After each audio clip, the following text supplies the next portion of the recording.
2 o'clock. Harding. Hug. Johnson. Melton. Rowe. Bagley. Mr. President. Please rise for the pledge and remarks by Councilmember Melton. I pledge allegiance to the flag of the United States of America, and to the republic for which it stands, one nation, under God, indivisible, with liberty and justice for all. Thank you. Everybody, please be seated. With Valentine's Day just tomorrow, I'm wishing all of you a very happy Valentine's Day. I want to congratulate any Chiefs fans out there on your team's win. My parents were born and raised Kansas City, so go Chiefs. They were very happy. But in order to love your loved ones, you also have to keep a healthy heart. February is also National Heart Month. So I would encourage everybody to make sure that if you're having any heart issues, make sure you make an appointment, have a check done, because you never know. One in 5 deaths are caused by cardiovascular disease or high blood pressure. So I think all of us here know somebody that's been affected by heart disease or have lost somebody to heart disease. So I would implore all of you, please, you got to love yourself in order to love others. So make sure you take care of yourself and your heart. And I wish you all a happy Valentine's Day. Thank you. An affidavit of publication is on file for the pre-council and city council meeting, and a current copy of the Open Meeting Act is posted in a white binder on the east wall of legislative chambers. Good afternoon. Welcome to the Omaha City Council. We appreciate having you here today. We look forward to hearing from you on our many items. I encourage you to turn your cell phones off or at least to vibrate. Item 6, to consider a Class CKCS liquor license for Lit Cigars and Spirits located at 910 North 16th Street. A's communication from the Planning Department regarding a permit for the outdoor area. Public hearing and vote on number 6 is today. Proponents, please. Good afternoon, Mr. President, council members. My name is David Houghton, 2804 South 87th Ave. I'm here on behalf of the applicant Family Cigar Lounge LLC, which will be doing business as Lit Cigar and Spirits Lounge. It'll be located on 910 North 16th Street in Omaha, Nebraska. Zip code is 68102. We're excited about this on behalf of our applicant, and if you have any questions, I'd be happy to do my best to answer them for you. Thank you. Any other proponents today? Seeing none, any opponents? Public hearing is closed. Ms. Johnson. Yes, Mr. President. Motion to approve. Second. There's a motion and a second to approve. No further lights. Roll call. Harding. Yes. Hug. Yes. Johnson. Yes. Melton. Yes. Rowe. Yes. Bagley. Aye. Mr. President. Yes. Motion passed 7-0. Item 7, a resolution to approve the preliminary plat for Banghart Edition with a waiver to Section 5384A lot depth located at 9205 North 156th Street. Planning Board and Planning Department recommend approval. Public hearing and vote on number 7 is today. Proponents, please. John Blumenthal, 1700 Woodman Tower, on behalf of the applicant Tim Banghart, asking for a replat so that we can my applicant can construct a new residence on the lot. Happy to answer any questions you have. Thank you. Any other proponents that want to speak today? Seeing none, any opponents? Public hearing is closed. Move approval. Motion second to approve. Roll call. Harding. Hug. Johnson. Melton. Yes. Rowe. Bagley. Mr. President. Yes. Motion passed 7-0. Item 8, a resolution to approve the preliminary plat for Schuler Edition with a waiver to Section 5399 sidewalks located south of 230th Street and Edgewater Road. Planning Board and Planning Department recommend approval. Public hearing and vote on number 8 is today. Proponents, please. Good afternoon. Andrew Reck, 14503 Grover Street, with Foley Schuld Engineering here representing the applicant, here to answer any questions. Thank you. Any other proponents that want to speak today? Seeing none, any opponents? Public hearing is closed. Second. Motion to approve in a second. Roll call. Harding. Hug. Johnson. Melton. Yes. Rowe. Bagley. Mr. President. Yes. Motion passed 7-0. Item 9, a resolution to approve the preliminary plat for West Maple Hills located northeast of Big Elk Parkway and West Maple Road. Planning Board and Planning Department recommend approval. Public hearing and vote on number 9 is today. Proponents, please. Scott Brown, 1925 North 120th Street, with Quantum Real Estate. We're the applicants. This is a mixed-use project, about 35 acres, located at 183rd and Maple Streets. The Planning Department recommended approval. Planning Board voted unanimously to consent to approval, and we're here asking for approval today. Okay. If there's any questions, I'm more than happy to answer them. Thank you. Any other proponents? Thank you, Mr. President. Council members, Brad Hike, 10836 Old Mill Road with TD2 engineers for the project. Am I able to show some exhibits? Yeah, I think you just move the arm all the way up there. It'll come on for you. Make sure it goes all the way up.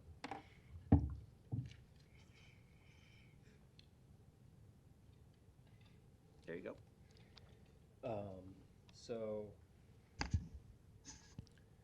this is the subject property here, the vicinity map from the planning rec report. I have if I can zoom out a little bit. There was two technical questions during the planning board public hearing. First was the location of 182nd Street. So how do I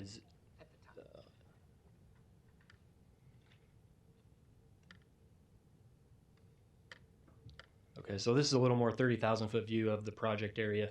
So West Maple Road to the south, 180th Street to the east here. The subdivision to the north contemplated that George Miller Parkway would route this direction and tie into what is George Miller Parkway at 180th Street. You can see at the south here, 182nd Street. That is the street location that's in question with this property owner. The access on West Maple Road to Highway 64 with NDOT is a controlled access, so this is a required location. The proposed roundabout that we have with our preliminary plat is here to make the connection here and here. That was discussed and coordinated with Public Works throughout the whole process. The second question that came up, and now this is the grading plan from the plat documents, was the elevation of 182nd Street. We are constrained at the north with the existing subdivision, the existing street. It's going downhill to the roundabout here, which is graded typically very flat, 2% to allow for compliance of all ADA ramps and access. And then there's an existing drainage way where we keep the low point of the site. From there, we have our detention basin here at the low point to allow compliance with the Omaha Stormwater Ordinance. And then we come up the hill a little bit and then flatten out the approach to West Maple Road.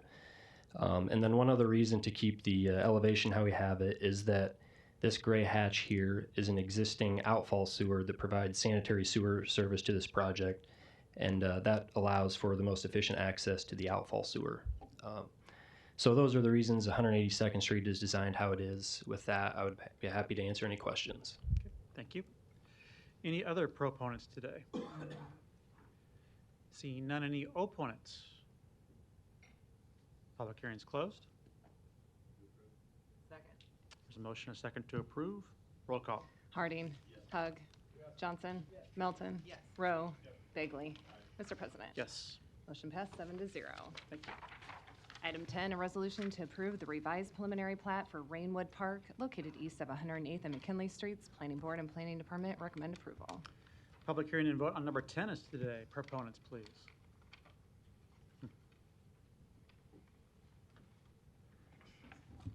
Council members, John Blumenthal, 1700 Farnham Street, Omaha, here on behalf of applicant Backcountry Holdings. And again, we're here to answer any questions you may have. Thank you. Any other proponents? Seeing none, any opponents? Public hearing is closed. Move the approval. Motion a second. Roll call. Harding. Hug. Johnson. Melton. Yes. Rowe. Bagley. Mr. President. Yes. Motion passed 7-0. Item 11, a resolution to approve the preliminary plat for Woodbrook Valley South, located southwest of 185th Street and Kansas Avenue. Planning Board and Planning Department recommend approval. Public hearing and vote on number 11 is today. Proponents, please. Good afternoon, members of the council. My name is John Coolidge, engineer for the project, 14710 West Dodge Road, here on behalf of the applicant, Celebrity Homes. Woodbrook Valley South is a 40-acre residential subdivision with 130 lots. It's located northwest of 180th and Fort, and we're planning on grading it this spring. Happy to answer any questions. Thank you. Any other proponents? Seeing none. Any opponents? Public hearing's closed. Move the approval. Motion and a second. Roll call. Harding. Hug. Johnson. Yes. Melton. Yes. Rowe. Bagley. Mr. President. Yes. Motion passed 7-0. Items 12 through 14 can be considered together for Woodbrook Valley, located south of 186 and Ida Streets. Planning Board and Planning Department recommend approval. Item 12, an ordinance to rezone this property from AG District to R4 District. Item 13, a resolution to approve the final plat. Item 14, a resolution to approve the subdivision agreement. Public hearing and vote on items 12, 13, and 14 are today. Proponents, please. Hello, John Coolidge here on behalf of the applicant, 14710 West Dodge Road. Woodbrook Valley is located somewhat adjacent to Woodbrook Valley South, which makes for great naming in our office. But it's a 60-acre, 200-lot subdivision. It's been graded, and we're ready to start public improvements. And I'd ask for your approval. Thank you. Any other proponents? Seeing none. Any opponents? Public hearing's closed. Second. Motion and a second to approve. Roll call. Harding. Hug. Johnson. Melton. Yes. Rowe. Bagley. Mr. President. Yes. Motion passed 7-0. Items 15 through 17 can be considered together for Deer Crest North, located southeast of 114th and State Streets. Planning Board and Planning Department recommend approval. Item 15, an ordinance to rezone this property from DR District to R4 District. Item 16, a resolution to approve the final plat. Item 17, a resolution to approve the subdivision agreement. Public hearing and vote on items 15, 16, and 17 are today. Proponents, please. John Coolidge, Lamprey Nearson, 14710 West Dodge Road, here on behalf of the applicant Celebrity Homes. 123, and I'll be out here today, I hope. Deer Crest North is a 146-lot residential subdivision on 45 acres at 114th and State. It's been graded, and we have a sanitary sewer contractor on board and ready to start the project. Happy to answer any questions. Just do them all at once, huh? Very, very efficient. Any other proponents on these items? Seeing none. Any opponents? Public hearing's closed. Move the approval. There's motion and a second. Roll call. Harding. Hug.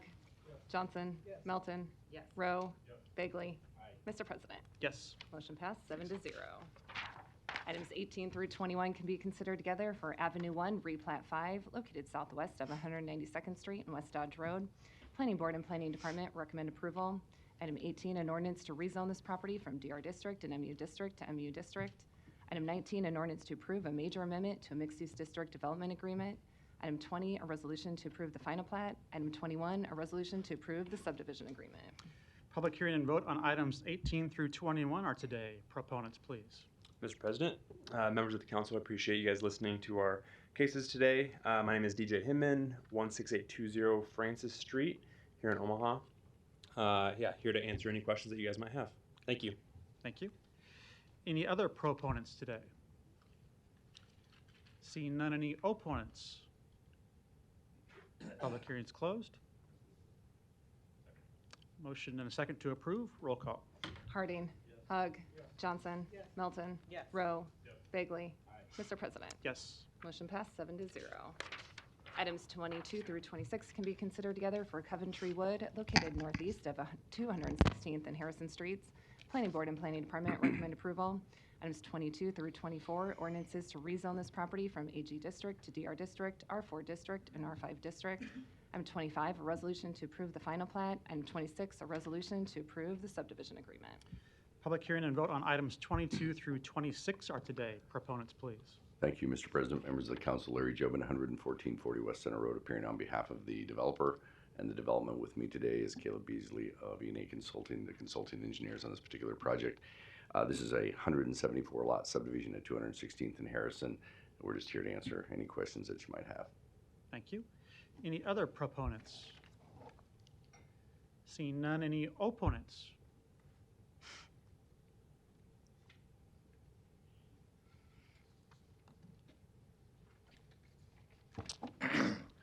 Donnie Johnson, the Johnson Equestrian Foundation. Good afternoon, Councilman, and North Omaha Concerned Citizen Foundation. I have one objection to Mr. Larry here. I've been noticing all this equipment they're bringing up Dodge Street in this other area, like the gentleman on 182nd.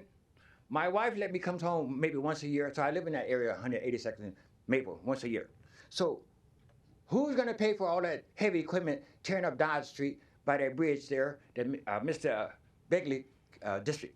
I think we should set aside some money for his company to start paying for the streets they're tearing up. Okay. Any other opponents on these items, 22 through 26? Seeing none, public hearing's closed. There's a motion and a second to approve. Roll call. Harding. Hug. Johnson. Melton. Yes. Rowe. Bagley. Mr. President. Yes. Motion passed 7-0. Item 27, an ordinance to approve a major amendment to a PUD overlay district located northeast of 192nd and Jones Streets. Planning Board and Planning Department recommend approval. This was postponed from the February 6th meeting. The public hearing and vote on item number 27 is today. Proponents, please. Kyle Haase with E&A Consulting Group, 10909 Mill Valley Road, representing the applicant, along with myself. Tammy Dodge with the development team is in the audience as well. The property we're looking at is 38 acres located on the corner of 190th and Jones. This is 192nd Street.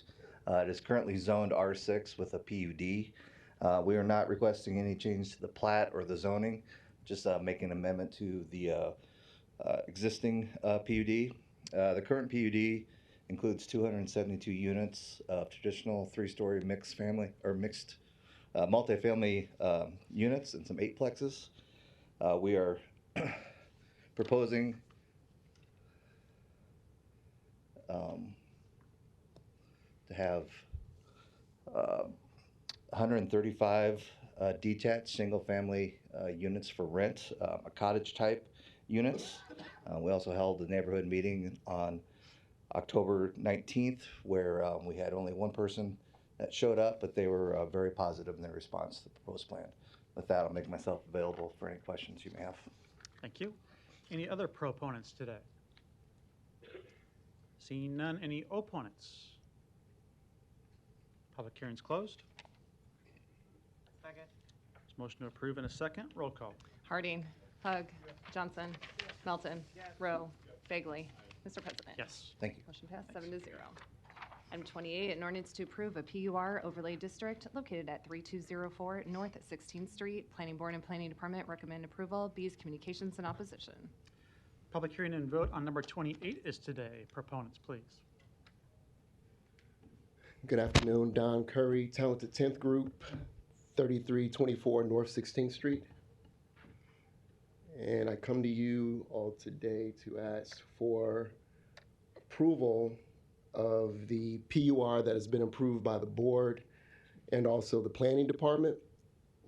And I humbly ask this because I know you guys have gotten letters in reference to opposition for this project, which is 3204 North 16th Street, and I'm currently developing 3324 North 16th Street.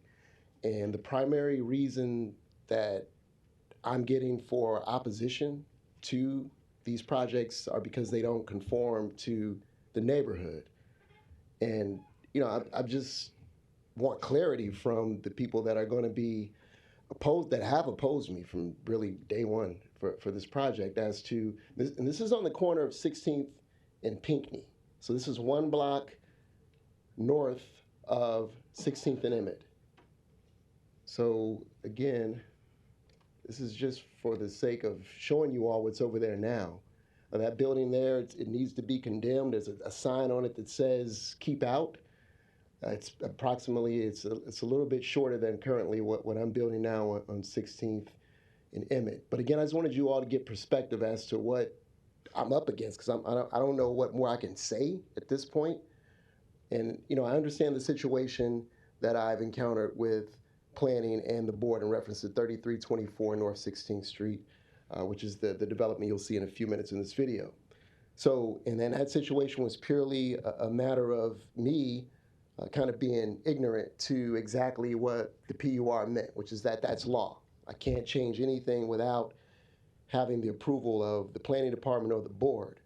But yet, once I got into construction, I took the honest upon myself to start doing a little value engineering because I realized that there was no way I was going to be able to complete the project at 3324 North 16th Street. And given where we are right now, I have more than enough funds to complete that project. So contrary to what you all may have read in the letters of opposition, this is not a situation in which I'm out of money. And I'm fully financed for 16th and Spencer also. So I'll speed this up for you.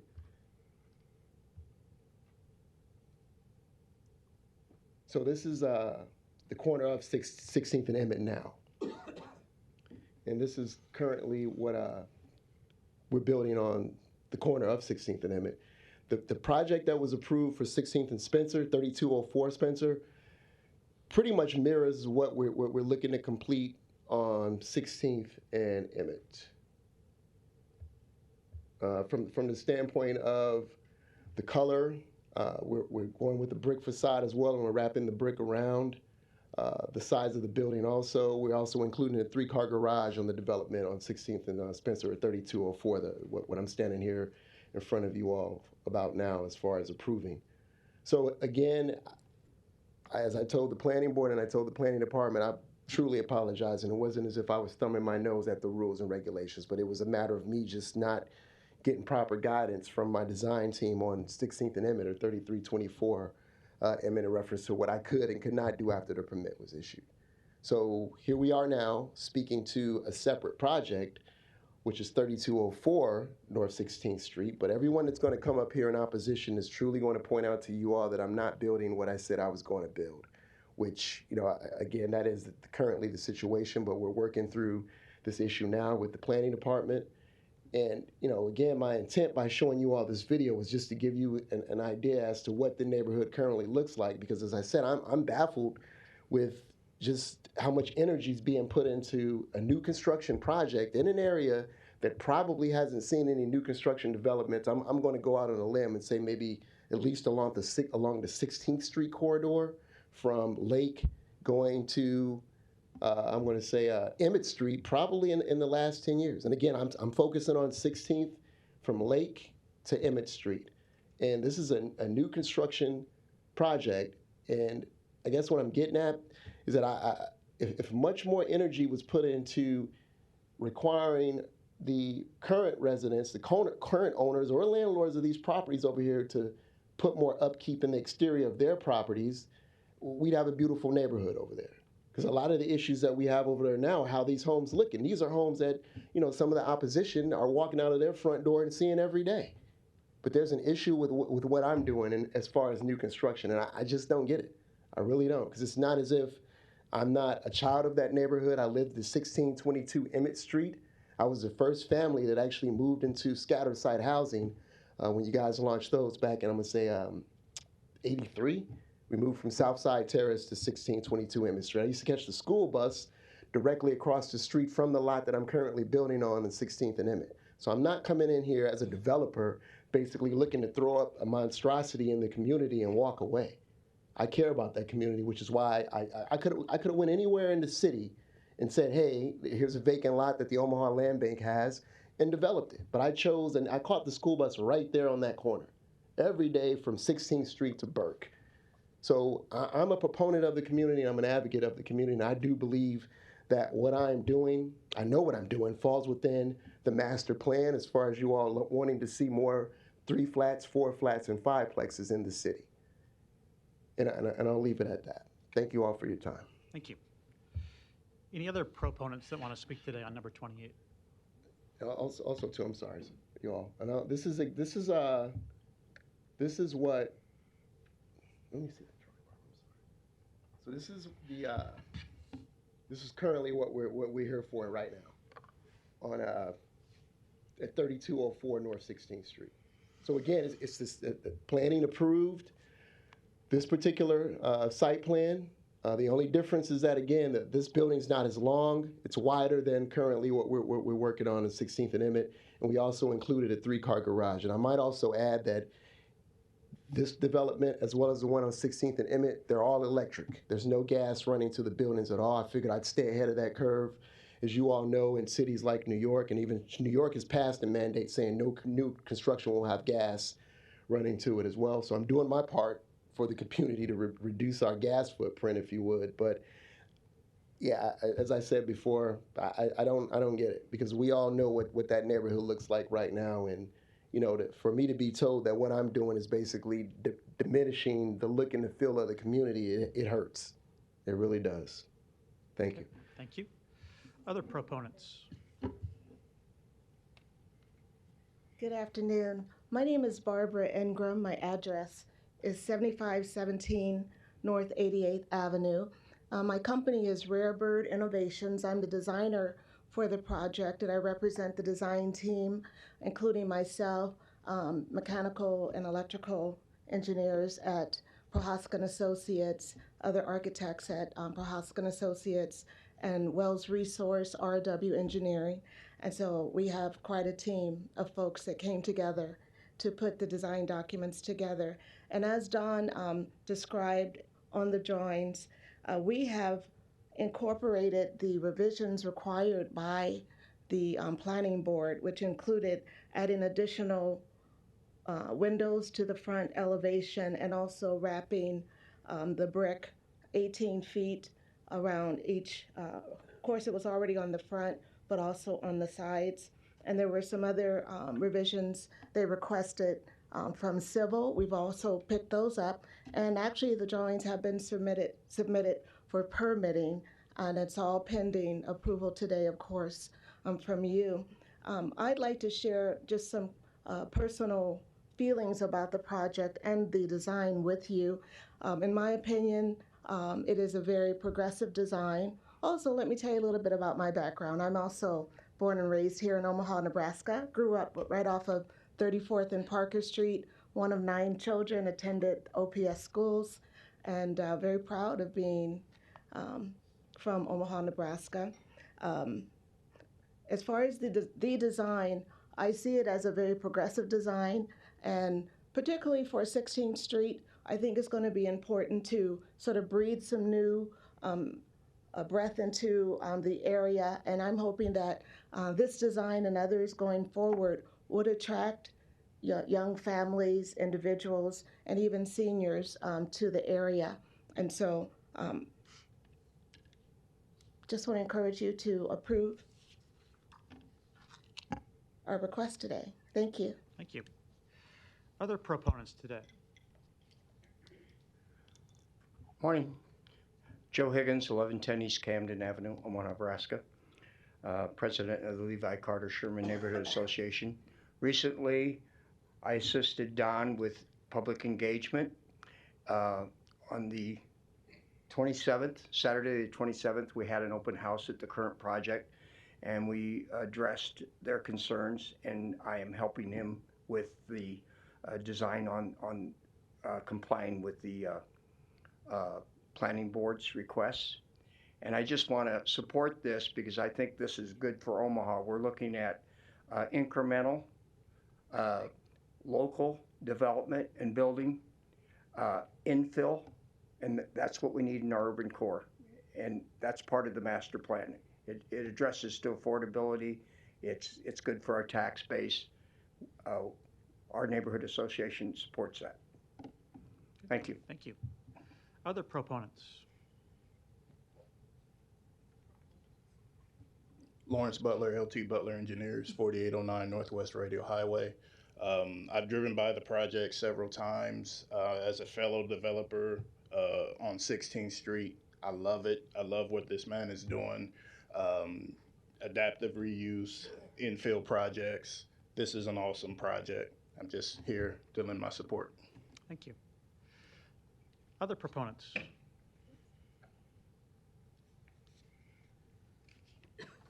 Good afternoon, Brenda Council, 1615 Wirt Street, and I stand before you today in support of the project at 3204 North 16th Street. I've lived in my home nearly 20 years, and during that entire time, exactly 1 block away from 3204 16th Street, that lot has been vacant.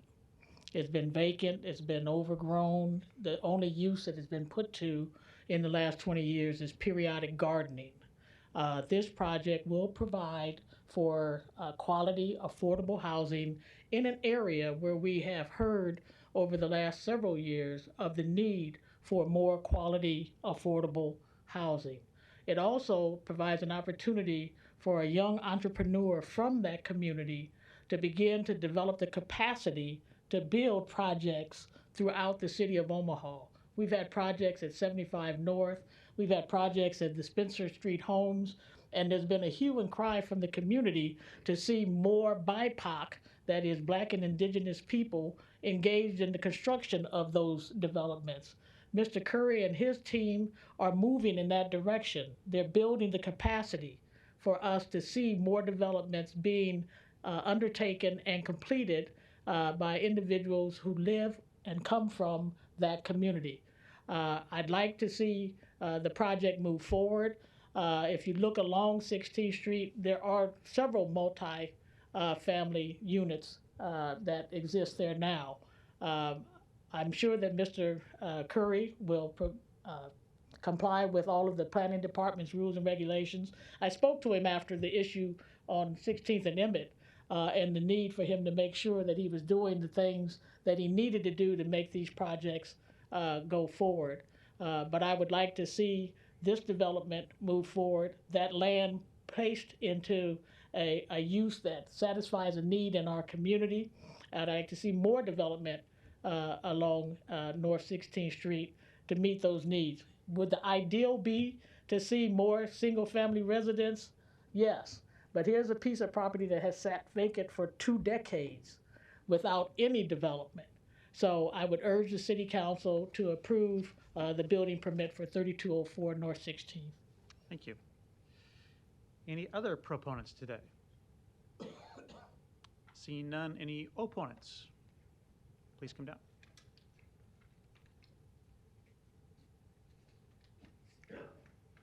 Hello, Bob Edwards, 1476 Spencer. I stand in opposition to this for a number of reasons. This system's working. Yeah, it'll come on there. You guys need to upgrade. This has been shown multiple times. This used to be a laundromat back in the 1950s. In the 1970s, it became a bar. In the 1980s, that bar closed down and a car ran into it. It has been used since. He shows it as an example of housing stock in the area. 50 feet away, right behind that bar, this is the neighborhood. This is infill development. New house, 5 years ago. New house, 7 years ago. New house is here, 2 years ago. That's within a block and a half. The other side of that block, the back end, new development mixed in with old housing. 2 blocks away, new development. All of it has one thing in common. It fits in with the pure quality, it fits in with the pure designations of what it should look like. The housing should mimic the housing stock in the area. It should add character. The individual's designer said that this was innovative design. It's a 1920s row house. If you've been to any large city, you've seen it. There's nothing innovative about it. It's just a box. This is an example of a multi-unit building that was built 2010. Similar program. Off-street parking to accommodate all the residents. Similar construction types to the other housing in the area.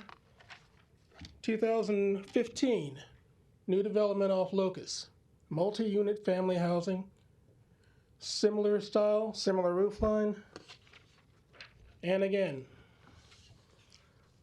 past is prologue. This is what the developer promised on Emmett Street. It doesn't look that bad. I'm not a fan of the flat roof. Never have been, but you know, it's not that bad. If you look below, this is what's missing. Because the rules don't apply to me, I don't have to follow the plans that were submitted. I can do what I want. Again, front elevations, French doors, door with a transom, multiple windows, missing. Because the rules don't apply to me. Back elevation, again, Just touch the top there. Oh. Yeah. There we are. There you go. All right. Back elevation. Completely changed. This building doesn't resemble the plan in any possible way. Past this prologue, what makes you think that this developer is going to do the right thing with the next building? Let's look at 3204 North 16th Street. This is the current footprint as set out. He's got off-street parking, 3 stalls. The code calls for 6, 2 per unit. Their solution is to stripe off a public accommodation and provide parking for the tenants. When do we do that? Can you name any other project that's done that? They're proposing the use of a bioretention basin. It's used to drain rainwater off hard surfaces to collect and percolate the water through the system so there's less pollution. The water doesn't have to be treated. The next nearest bioretention basin is 20th and Ames. This used to be the old J.F. Bloom building. It's now a small industrial park. That's a 72,000 square foot area. This bioretention is half the size of that one. Why is it needed if it's not there for tax dodge? It's simply unnecessary. There's only 3,600 thereabout square feet of roof that has to be covered. It doesn't cover any of the hard surfaces on the property. So there's no pollution draining into it. That water could simply drain into the aquifer without this, which, if not maintained, is commonly known becomes a vector for mosquitoes and other issues. Then there's the issue of the setbacks. The planning department previously said only a very small house could be built on this lot. This previous lot was owned by a guy named J.D. Williams, Reverend and Mrs. J.D. Williams. They lived there for a number of years until their death. That house caught fire in 2005, so it's been vacant for 18 so years. And the family retained ownership of it until the last maybe 5 years, and it went to the land bank. That house, 2,150 square feet, 3 stories tall, with a detached 2-car garage, maintained itself within the current setbacks. They're asking for setback adjustments of 35 feet to 5 feet on the front elevation. From the normal 10 to 15 feet, from the side street down to 6. Back elevation, normally 25 to 21 feet down to 9. The only elevation they're not changing is the side with the retention pond. Other infill development manages to maintain the same footprint without that many zoning variances. It's my contention that this individual, we've seen the past and we've seen the future. And we know he will not build correctly. He maintains that he has the resources. Perhaps he does, but perhaps he doesn't. But all I'm saying is that the proof is in the pudding. Emmett Street, unfinished, 13 windows shy, 4 doors short, 3 doors short, 1 door in the wrong location. Where's the brick? No brick. Brick on the front, but not wrapped around the sides. You have to wonder, can anyone just make up the rules and do what they want as they develop? If you approve this, you're making a mistake without getting some sort of surety bond or some sort of assurance that he will follow the code and the plans, because the current place he's building, I check with the planning and permits departments. There's been no framing inspection done. I wasn't aware that you could close up a building and start to site it without having a framing inspection. Just makes you wonder. Okay. Thank you. Any other opponents today?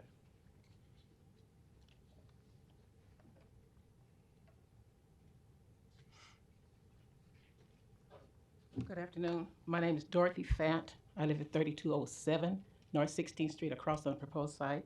I've been there 61 years, and I approve the neighborhood, all the friends. We've had several letters from different ones, about 24 more, I think, that have sent opposition to it. They don't oppose to the developer. They're opposing what it looks like. And what they want to do is try to have some type of arrangement to make it work for all of us, the developer as well as the people that live there. That's what we're asking for. We're not asking for him to shut him down, to stop this, to stop that. but to be sensible about it and do what we think is possibly the right thing. There's nothing wrong with developers. We need developers. We need housing over there really bad. I knew Reverend Williams and his family for years. My children raised up with his. And my kids run from 69 down to 54. And I'm proud of that. But we live in that same house across the street. And those houses on that side of the street are well kept up. They are not slums. They are not. That's all I have to say. Thank you. Thank you. Any other opponents today?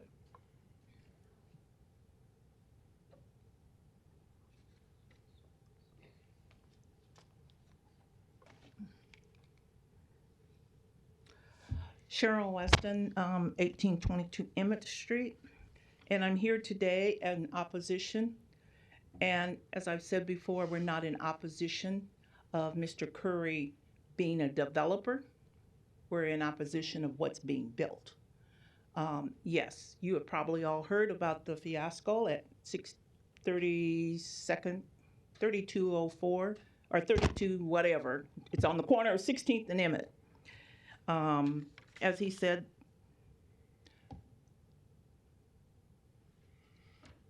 Yeah, keep it up there and it'll come on. There? A little higher, yeah.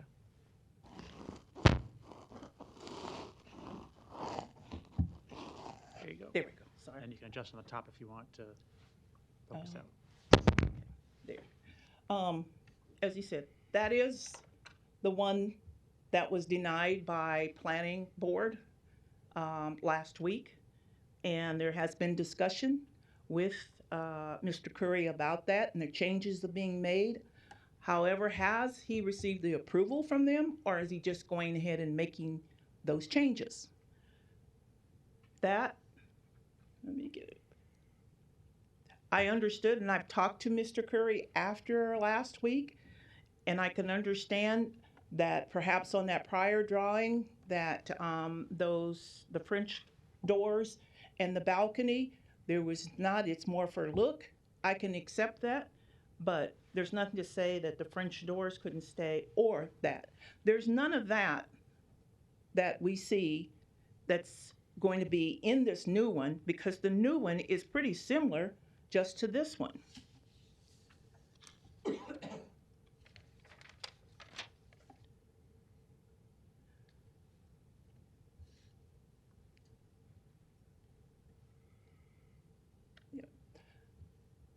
That's what was approved.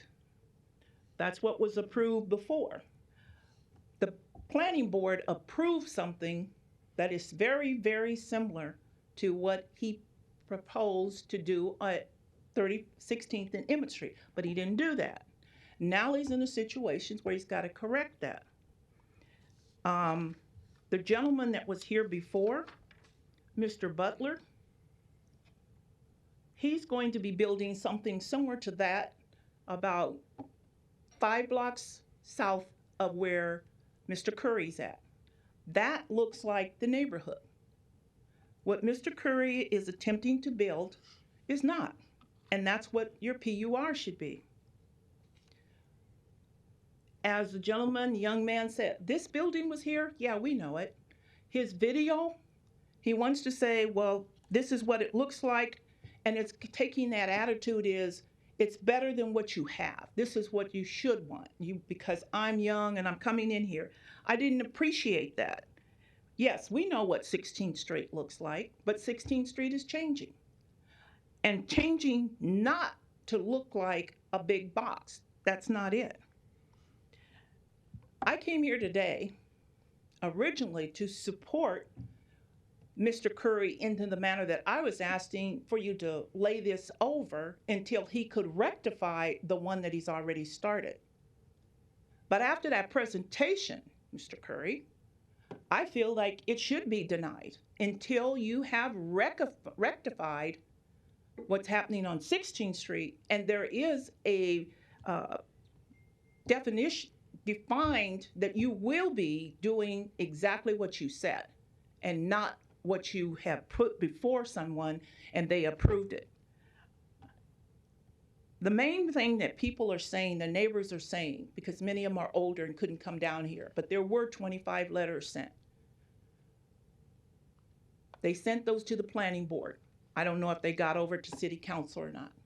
But all of them, everybody as there said, Come to the community, the neighbors, and sit down, have a conversation with them, show them what you want to do, and let them give you their ideas. They're not opposed to him. They are not opposed to development coming in there, but they are going to live there just like he's going to live there. We want to live in an area that is compatible to what we have.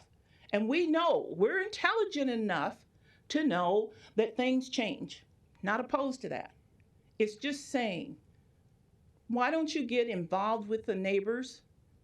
He said that on the one on 16th and Emmett Street, he had an open house. An open house. That's not a neighborhood meeting.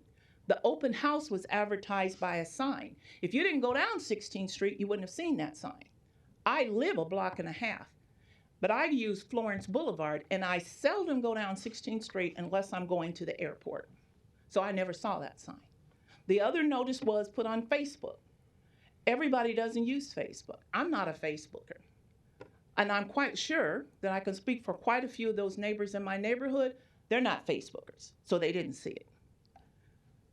Again, we're asking for you, the board, that has the opportunity, deny this until it can be rectified at 16th and Emmett, until he wants to come and visit with the community, the neighborhood. That's what I hear every single time I come down here, and I hear other neighbors from other areas.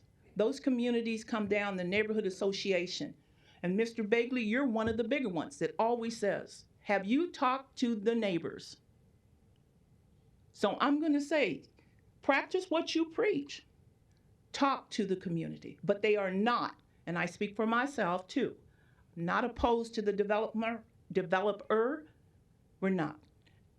Thank you very much for your time. Thank you. Any other opponents to number 28?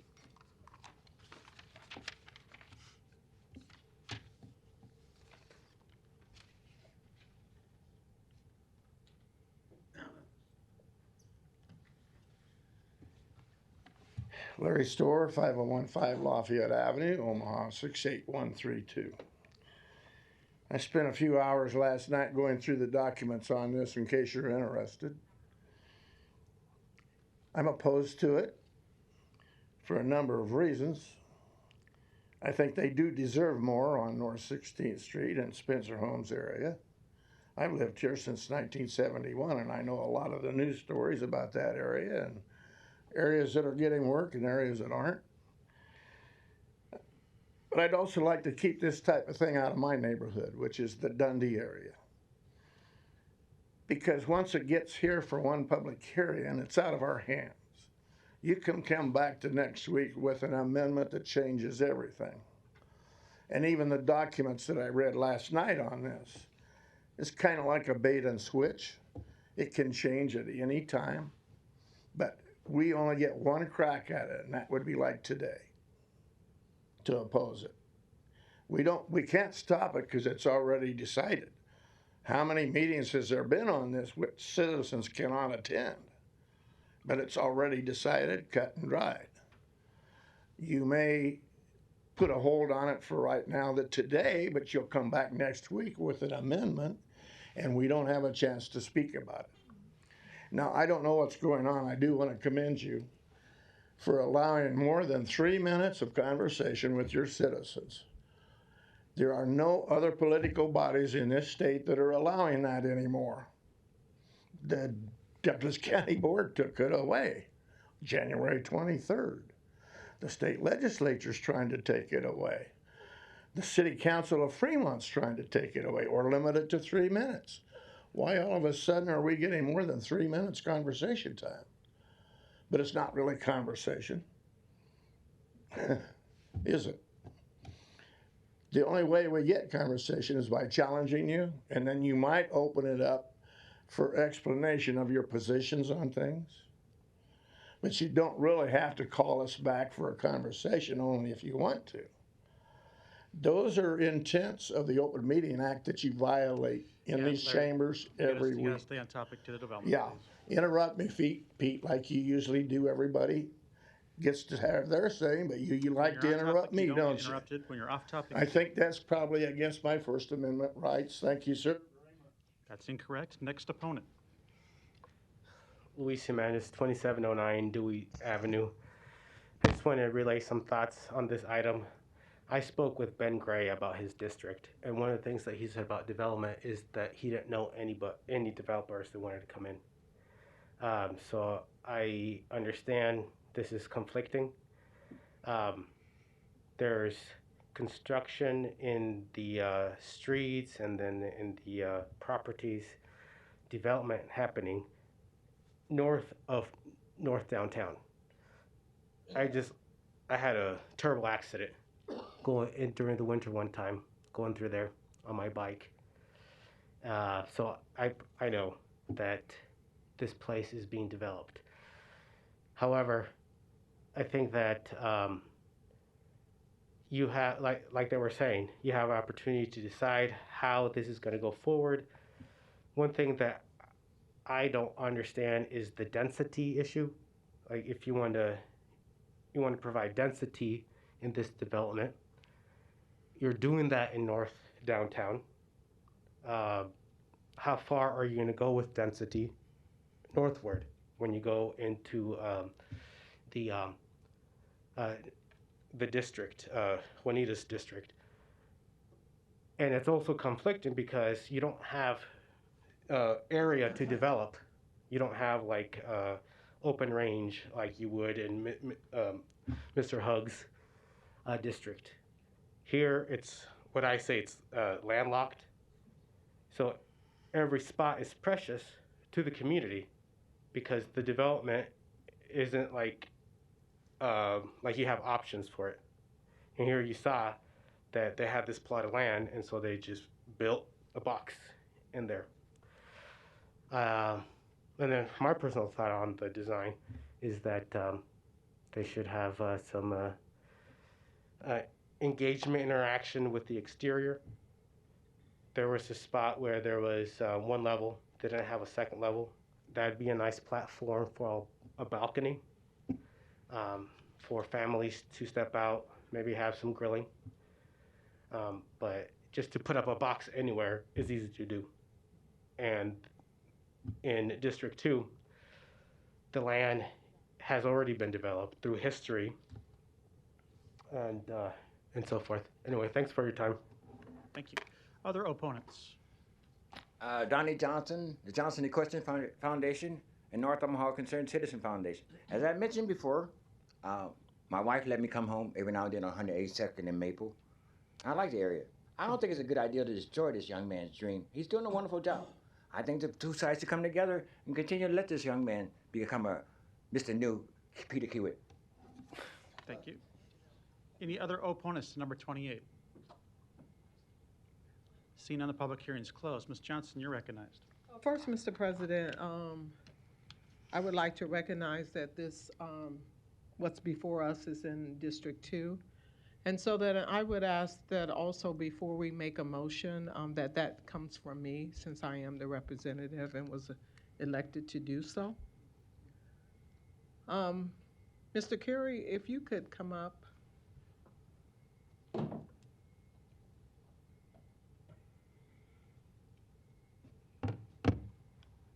Mr. Carey, I really wanted to thank you for coming to the area as a young developer and bringing forth everything that you have done so far on your project.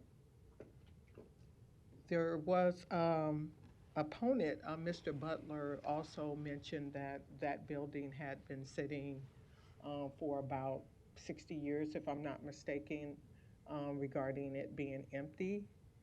And I'm really thankful that, Mr. Butler, that you brought some timelines to the vacancy of buildings in District 2. We have a lot of properties that is vacant in our area. We have a lot of barriers in our area. And so when we have new development coming in the area, it is quite startling for us as residents because we're not seeing much movement over the past 50 years, to be specific. I wanted to ask a few more questions of you. There were a couple of people that came to the mic and talked about the discrepancies of what you had intended to build in your first project on 16th and Spencer, or 16th and Emmett, thank you. Can you shed some light on that? Has that been resolved? You had talked a little bit about, can you tell us a little bit about the original plan versus the current plan? Has that been approved by city planning? No, we're in the process right now of actually putting something together that the planning department can get behind before we come to you all with the major, before we get back in front of the planning board.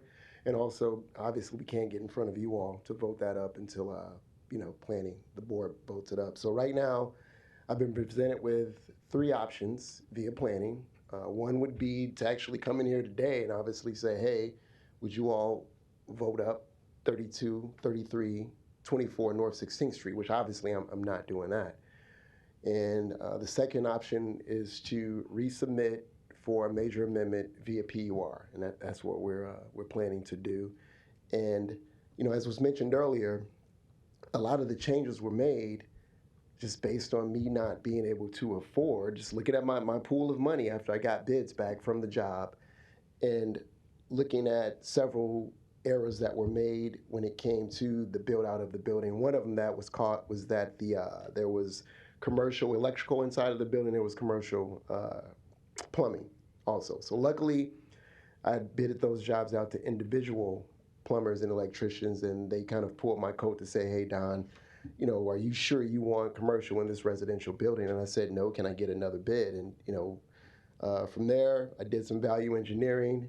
And again, if just from a conversation that I've had with some folks on my design team, they knew that I was looking to make these changes in order to work with the budget that I had. And at that point in time, if I would have been matter-of-factly told, hey, Don, you cannot make any changes without the planning department or the planning board approving them, I would have stopped. Because there's no way that I would have done this with malicious intent along the lines of, I'm going to do what I want to do, because I'd be going through this right now. And this is embarrassing.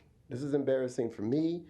I believe this is embarrassing for the community as well. I believe this is embarrassing for the district. So the last thing that I wanted to do was stand here and be an embarrassment to the district or the community in itself. I kind of prided myself throughout the scope of this project of staying under the radar and not getting involved in any situation that was even similar to this. And I thought I was doing a good job of that. I do believe also, Councilwoman, that the minute that the community noticed that there were changes being made, if someone would have came to me and said, hey, Don, we don't like what you're doing, let's talk about it, I don't believe we'd be standing here now even bringing up 16th and Emmett. I didn't find out that there was opposition to what I was doing on 16th and Emmett until the day of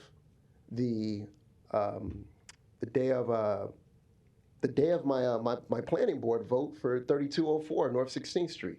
No one said a word to me at all until that particular day.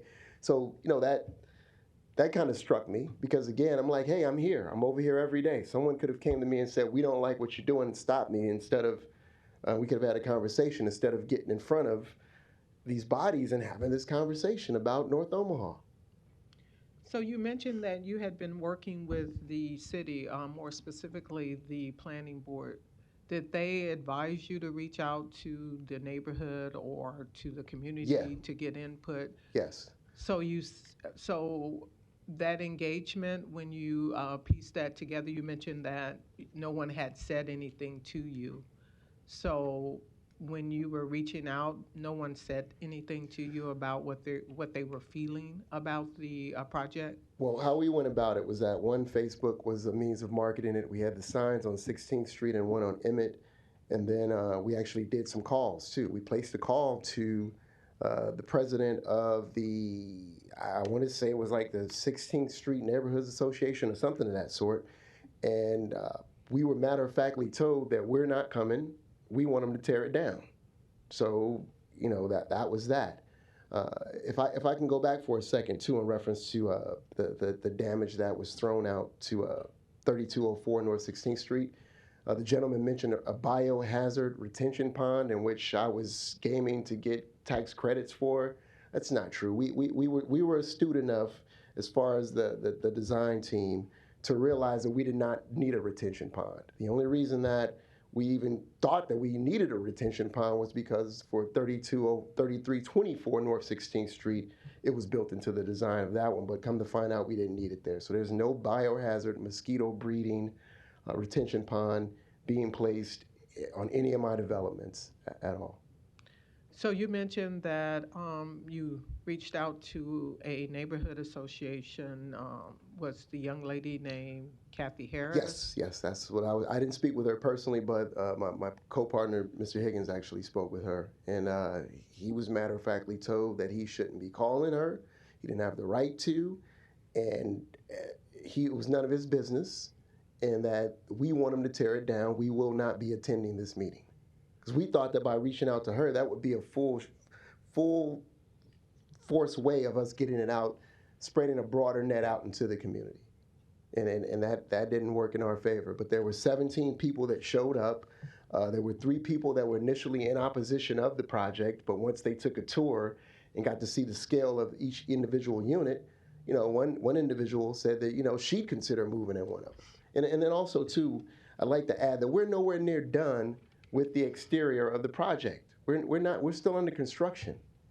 Right now, we're focusing on the electrical, the plumbing, and the framing as well. Sir, there has been an inspection for that, for the framing. Okay. Well, I speak with anyway. Remarks to us, if you would, please. Anyway, so yeah. So like I said, I don't get it. I mean, and I get it, I guess, in a sense, because as age was thrown out earlier as far as how old the residents are in the community. So as far as they're concerned, I'm dropping a spaceship in their community. But as a developer, and by doing affordable housing, there's no way that a single family home, and let alone going wide instead of building up, would even make any sense. That's one reason that a lot of developers don't even step into the realm of affordable housing, because it just doesn't make sense at all from a financial perspective. And luckily, certain components have lined up for me to be where I am now. And yeah, I made a huge mistake on 16th and Emmett or 3324, but that'll never happen again. You'll never stand in front of me. I'll never be standing in front of you again with something like that on my back or burdening me. I guarantee you that. I learned a very important lesson there. So did the planning department share with you the number of neighborhood associations in that area? Because the one that you mentioned, Kathy Harris, in which she is the president, she's not the president of the area in which your property was built on. She's not the neighborhood president there. No, I relied on Joe as far as using his resources to reach out to folks in that area. And, Right. Again, we feel as though, again, just based on us setting up the signs on 16th Street and Emmett Street, us kind of reaching out to people within our network that I know that live in that area, we had a nice turnout. And I subtracted maybe 4 people that were friends of mine, but it was 17 people that I've never seen before that were all from the neighborhood that showed up. So you mentioned, I'm asking if you got a list of the neighborhood associations nearby from the city planning department. I didn't personally, but I'm sure Joe did. I can say that he did. Okay. Joe, if you could come up, please. Thank you, Mr. Curry.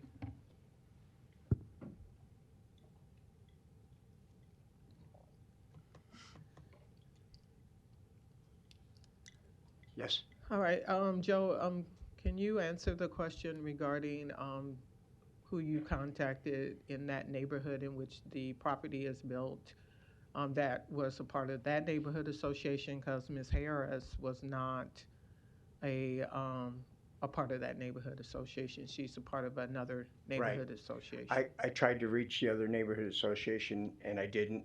As you know, there was a tight timeline, and I got a couple issues in my own neighborhood right now. Right. But I did try, and this is, when I talked to Don the last time, I didn't know Don was up for this thing, wasn't paying attention, and so I said, can I help you with engagement? Maybe I can work with you. And I am helping with his drawings that are being submitted. Okay. So technically, our neighborhood association goes down the middle of the 16th Street. So he's on the right side going south. And so it does impact us. And I did try to reach him, and we're going to, hopefully we have more time. My schedule, his schedule, you know, he has kids, he's out of town a lot of weekends, and we had bad weather, the 2 bad weekends, and we kept postponing, and we had some issues. But I did get a hold of the one neighborhood association, and Don was able to get a hold of Brenda, who is in that neighborhood association. But there is one that's actually in that, and one a block away. And, you know, engagement's tough in this town, so Right. I'm trying. So again, Ms. Council would be in the same neighborhood association as Ms. Harris. So can we agree Right. that we could have done a better job with engagement and getting I people on board? I tried to reach out to the other people, and actually I'm working on, as you know, there is a city directory, but it's not always up to date for neighborhoods, and there is not all the contact. I've asked for a spreadsheet so we could do mailings and start talking to one another, and the neighborhood alliances don't offer that because I've called all of them. So, you know, maybe if somebody give me a grant, I could get that all done, but I'm not a good spreadsheet guy, so Right. I'm really slow. But I guess my concern as a representative is that when we have an area that has been no movement of development for 50 years or more, when we get new development, quite naturally, there's going to be some level of concern. I agree. There's going to be some back and forth and things like that. When we don't include others, regardless to what our timelines are, it makes folks uncomfortable. I did post it at Chubb Foods at the door, and I posted it at Nighthawks Cafe, which is right down the street, and most of the neighborhood goes there. We were planning on flyering it, but that didn't happen because of the weather. It just wasn't agreeable to flyer. I agree we didn't do the best job. We're going to do better moving forward, and that's what Don and I have committed to. So on the next project, there will be a lot more engagement.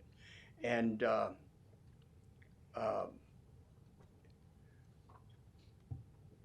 there's just a lot of things going on. I could have did better. I'm trying to get it right. So I agree with that. And Don is committed going forward that it isn't going to be, I got my approval, to heck with you. He is going to engage neighbors and have meetings. So moving forward, expect to do it better. Okay, and Mr. Curry, if you can come back up. Since we had a snafu regarding Emmett Street, and you're making changes and you're having conversations with the city planning, have you engaged in conversations with that neighborhood to keep them up to date as to what that level of communication looks like? Yes, the minute that I sat down with Barbara to kind of hash out our revamp for 3324 North 16th Street, we paused and we called Cheryl Weston to talk to her, to let her know, hey, you know, enough of this, you know, opposition and what have you, whatever's going on. You know, here we are now. We all want what's right and what's good for the community and what's a good look for the community. And I, matter of factly, told her that before we submit to the planning board, the planning department rather, that we're going to run the renderings of what we're proposing by the community. So I mean, again, it's a lesson learned on my part, because, you know, more times you never could have told me in a million years I'd be standing and having this conversation, and maybe that was just naivete on my end.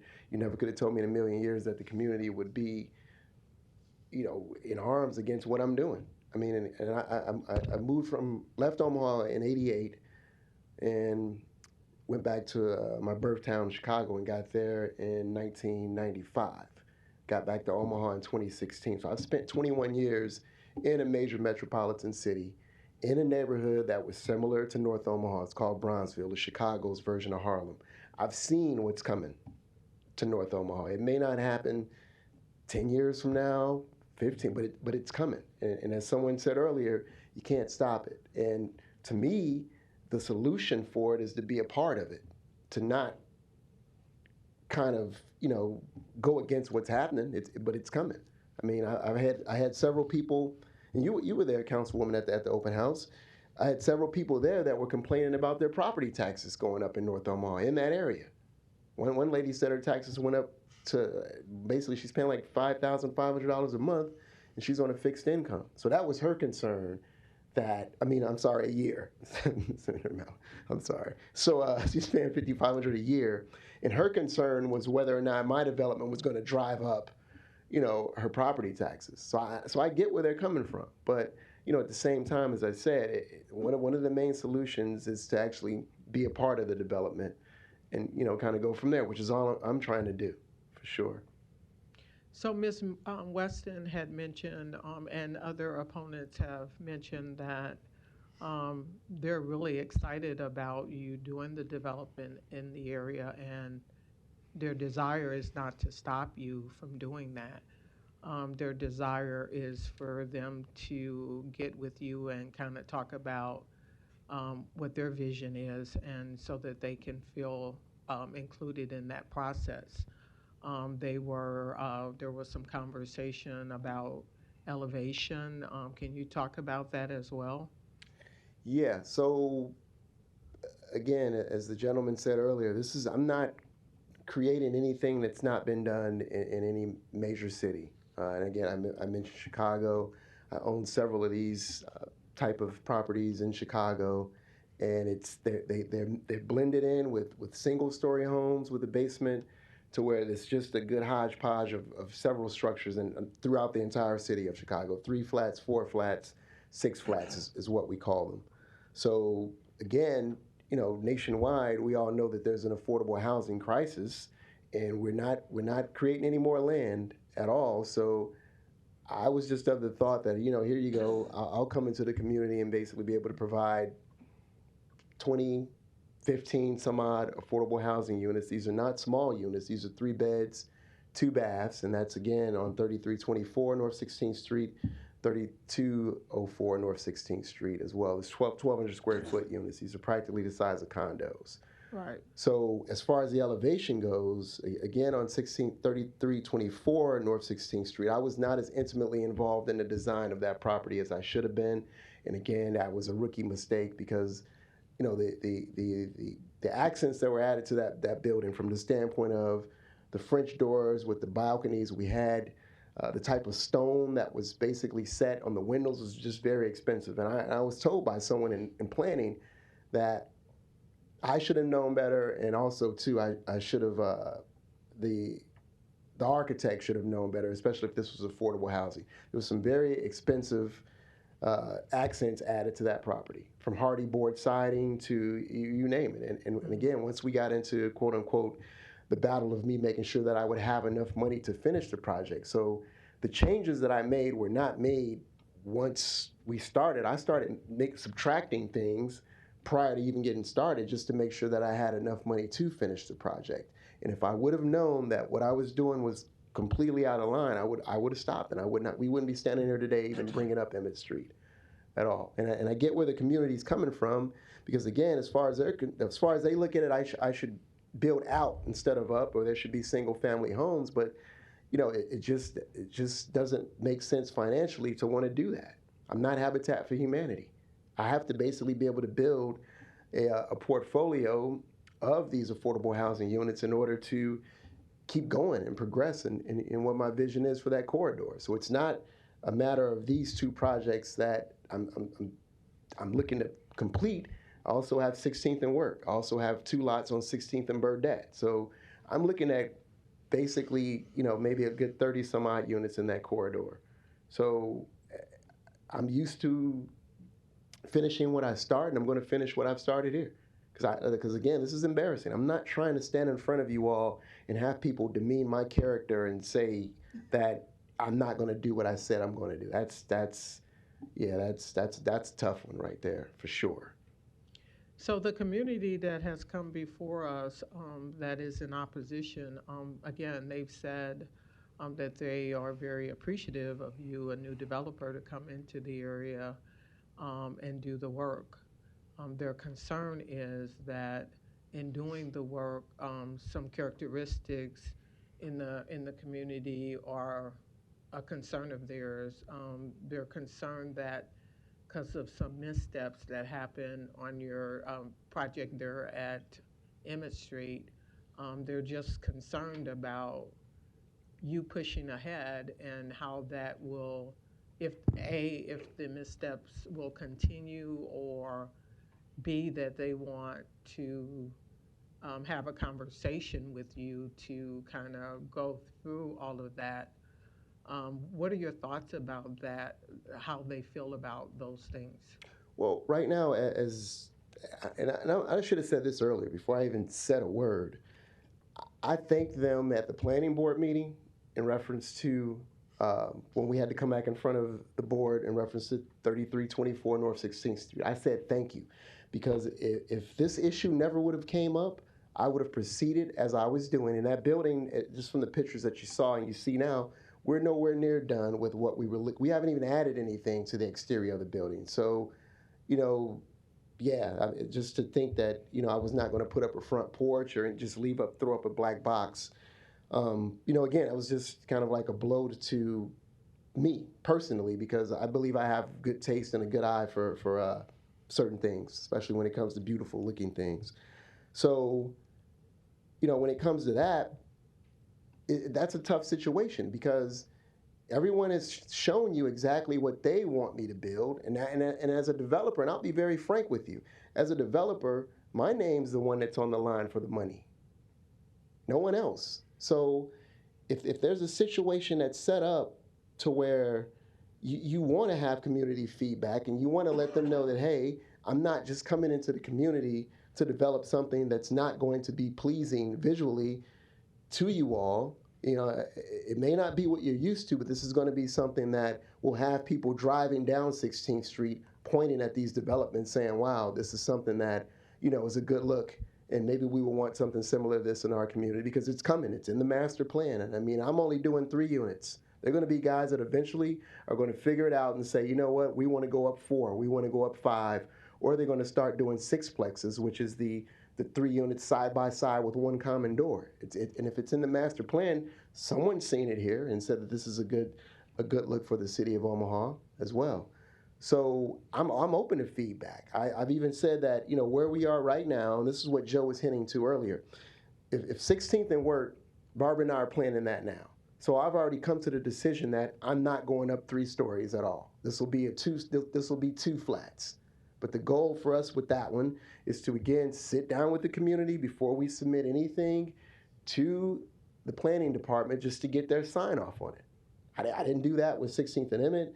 I didn't do that with 16th and Spencer. And that's merely because, to be quite honest, you never could have told me in a million years that this would happen, from the standpoint of them saying, hey, what are you doing? Who do you think you are? Right. You never could have told me that. But now that I know, because I prided myself in kind of staying away from the fray of all of this, because I've seen too many, I've sat in some of these meetings and I've seen what goes on, and this is just, it's amazing and it's disheartening. But the thing about it is that, I know I'm doing good for the community, and I know I will do good for the community going forward. So, there's only so much, so much I can feel about what's taking place and what's been said, but I'm going to keep going. So, will you be receiving any federal funding from No. this? No, my financing came from Front Porch, and then also to the Nebraska Affordable Housing Trust Fund, and that was for Spencer Street. But all the financing for 16th and Emmett, 3324, came from Front Porch Investments. I was part of their innovation fund, the first round of funding that they launched. And again, everyone is speaking to the fact that these 3plexes, 4plexes, and 5plexes are the wave of the future in the city. So it was just perfect timing on my end. And as someone mentioned during the board meeting, I bought the lots from land. So I bought 16th and Emmett from the land bank, 16th and Spencer from the land bank, 16th and Wirt from the land bank, and then the 2 on 16th and Burdette from the land bank. So the minute that I received these deeds, the clock's ticking on my end, to where you have a 2-year window in order to basically start some form of development. So all the way around on all these projects, and even the future projects, I've crossed my T's and dotted my I's when it comes to pulling from the city's inventory of these lots that have basically been sitting in North Omaha vacant for 10 plus years.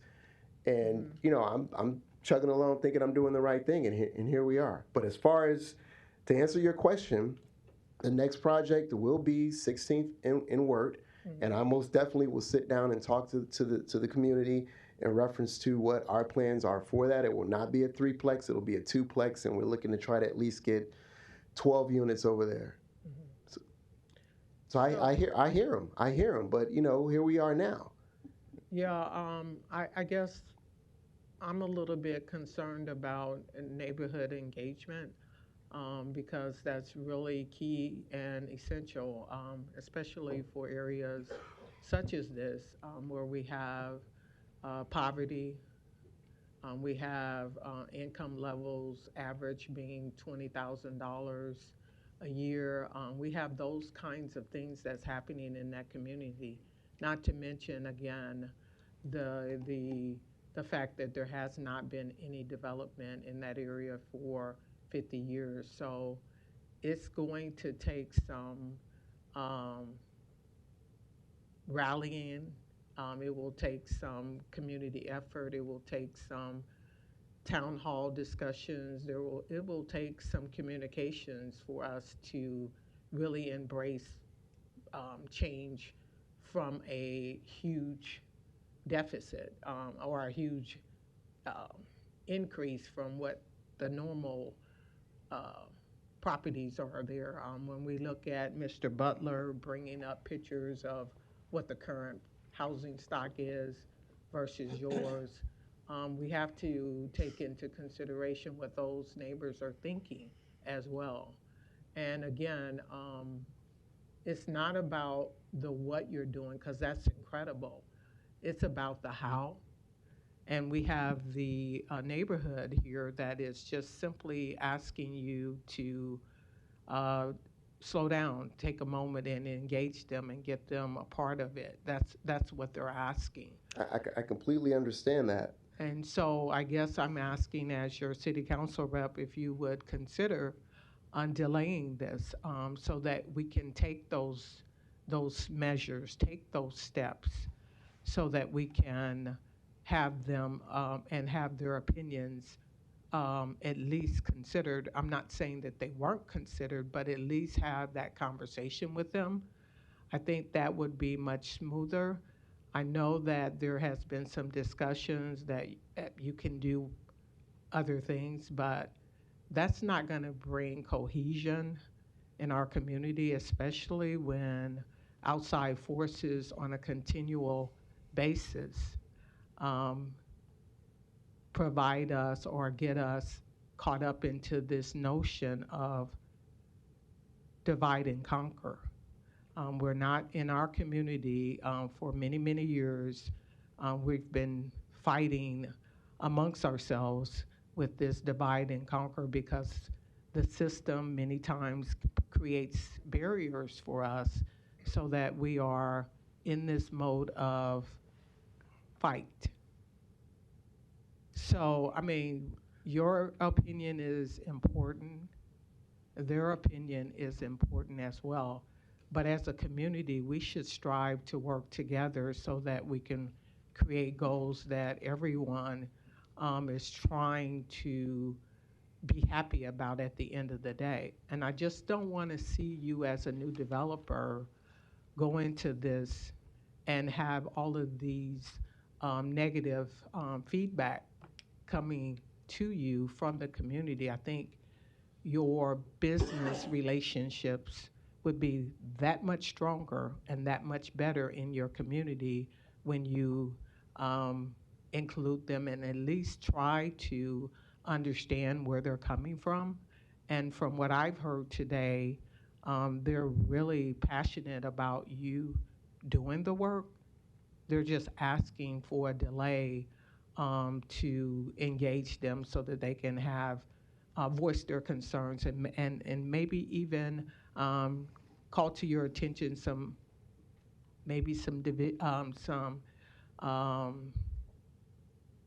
revision. What are your thoughts on that? Well, Councilwoman, we have to do revisions for 3324 North 16th Street. That's a fact. As it stands today, for 3204 North 16th Street, which is why we're here, Planning Board approved it, and the Planning Department approved it.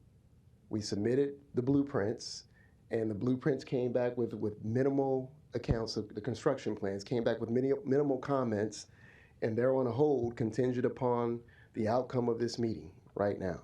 So, as I said earlier, and just being very, very frank, to where what you're saying to me is that, and this is how I'm interpreting it, and tell me if I'm wrong, that, Mr. Curry, you have, just for the sake of discussion, $1 million waiting for you to get started on 3204 North 16th Street. You've paid your architect, you've paid your entire design team to create these blueprints. But now we want you to go back and sit down with the community, because I don't know, maybe I'm hearing from a different ear, but from what I heard, they don't like the structure. It's not a matter of, what it looks like. They just don't feel as though it fits in with the look of the community. But don't you think it would be value added for your property if you get them to buy into what you're doing?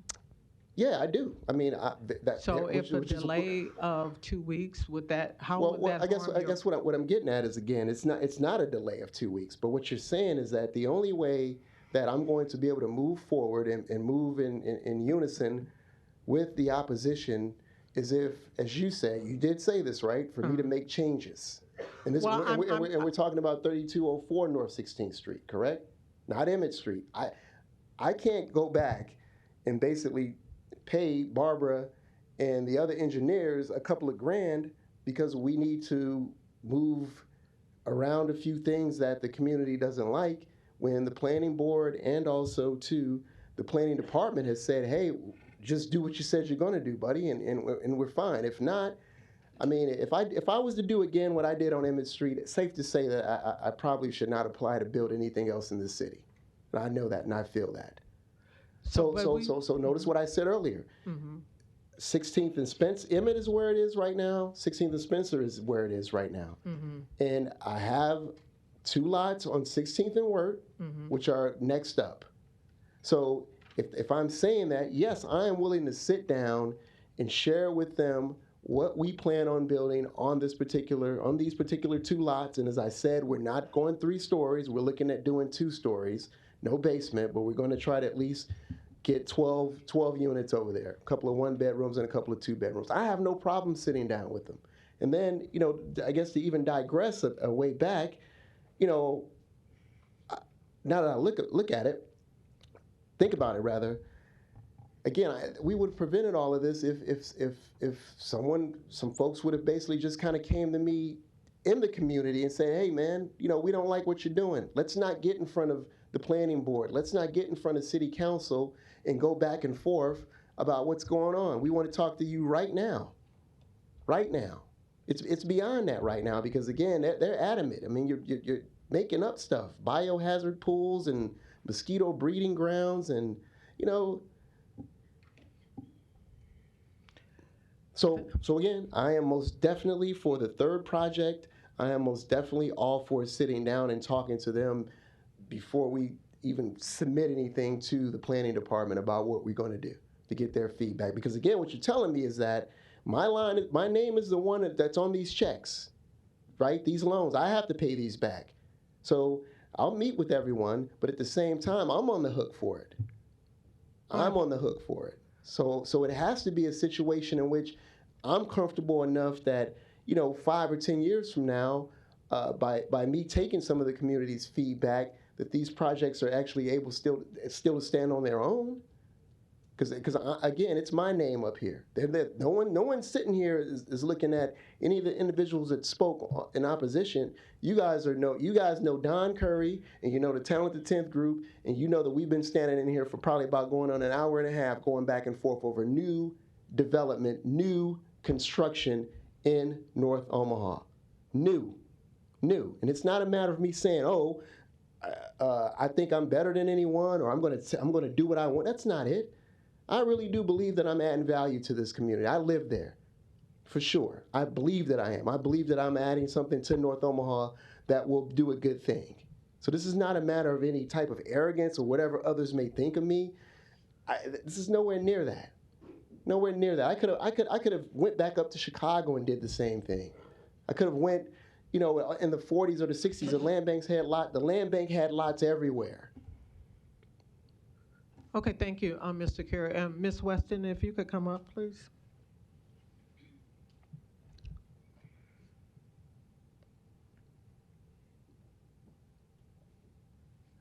Ms. Weston, thank you. Miss Weston, Cheryl Weston, 1822 Emmett Street, Omaha, Nebraska, 68110. Okay, thank you. Mr. Carey has answered a few of your questions that you had asked earlier. No, I didn't ask questions earlier, and I made a statement. So how are you feeling now after he has answered a few questions that I've asked him? Are you I feel worse because I came, as I said, to support him, and it's been like we have been villainized because we have a voice that he's not willing to listen to, evidently. He called me and said, yes, we will run this by you, but evidently that was just talk, because you have come here and you have tried to villainize individuals who came forth, which is their right to come forth and talk to this city council and express concerns. And we keep getting over and over. I've listened now for 35 minutes from Mr. Curry, who keeps saying what this, want, that we can't understand change. We're not imbeciles. We may be living in District 2, and many of us are living there because we chose to, and we understand change. This is not about that. What we're saying over and over again, you didn't follow the process, so now you have to stand for that. And second, we're not waiting until you get to the third project at 16th and Wirt. We are here today on the second project at 16th and Spencer. We do not want that project to look just like that box that you were building at 16th and Emmett. We were in favor. I personally came down to support. But I am not in favor of what you're doing. And if that can't be rectified, are you doing changes now to that without city planning approval? Do you have the permits to make those changes, but you're doing them? What does that say? And I'm gonna stand here and say, no, my questions weren't. All it made me be was more concerned is that if we don't speak up now, it will be too late. And as he said, yes, you may take in one way today and give us 30 days. It's not going to change in 2 weeks because he's not going to change. He's shown me that today. So no, I'm not happy. And do I feel like he's going to? At this point, no. And I still stand. We want him. We want new development. And his is not the only new development going on in 16th Street. That's why they're putting those lines, those sewers and things. And as I said, Mr. Butler, who's left, he's putting, I know for a fact, seeing all the drawings, that he's planning on putting 9 units right down 4 or 5 blocks. So don't tell me that it cannot be done. And nobody's saying that we don't want change. I don't know how many more times you can say that. All we asked was, could you make some of these changes, not to what's coming up, but what we're here today for? Given your background, do you know what the cost would be for him to make the changes that you guys I have no idea what the cost would be, and no, wouldn't even intend to know. That's his job to know. And to say that we should have come to him to say, we don't like this right now, can you see Mr. Curry listening to that? Don't think so. So it wasn't when we got the opportunity to come before you, that's when we came. And what changes exactly are you looking for? The changes is for him to, how can we make the changes until we sit down and see the actual plan that he is doing? Because we saw what was given to you, to the city planning board, and that didn't happen. So why don't you say, can you get together with individuals? And as far as neighborhood associations, our neighborhood associations, are zilch. There's a few people that are left. Right now, we're trying to come together to get a new neighborhood association that will be active. So it still boils down to, and then you can sit here and beat this dead horse all night. But the fact is, we're here for this project, and all you're asking is maybe, I don't know if 2 weeks is enough or 30 days, but what we're saying is, do not pass this today for approval to move on, because it's not shown that that's what's going to happen. Thank you.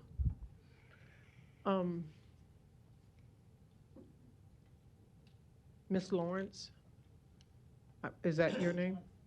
Yes. Can you come up?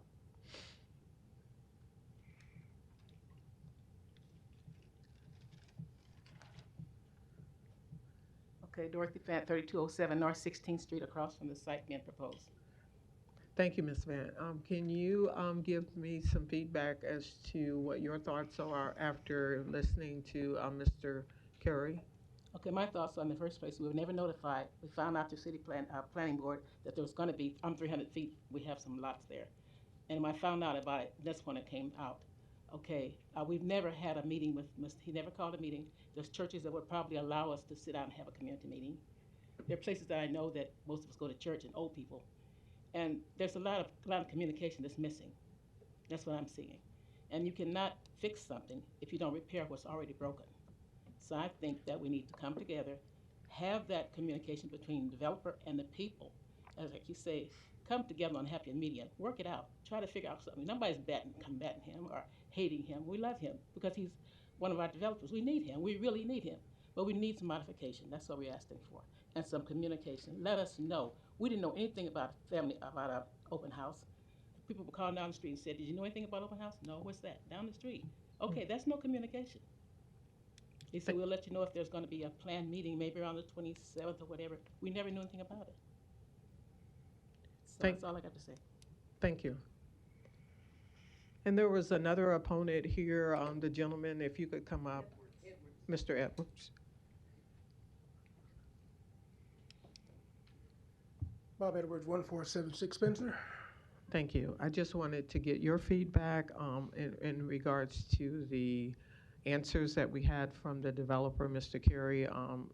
Has your viewpoint changed at all since you came up earlier? My viewpoint is that Mr. Curry will make no changes.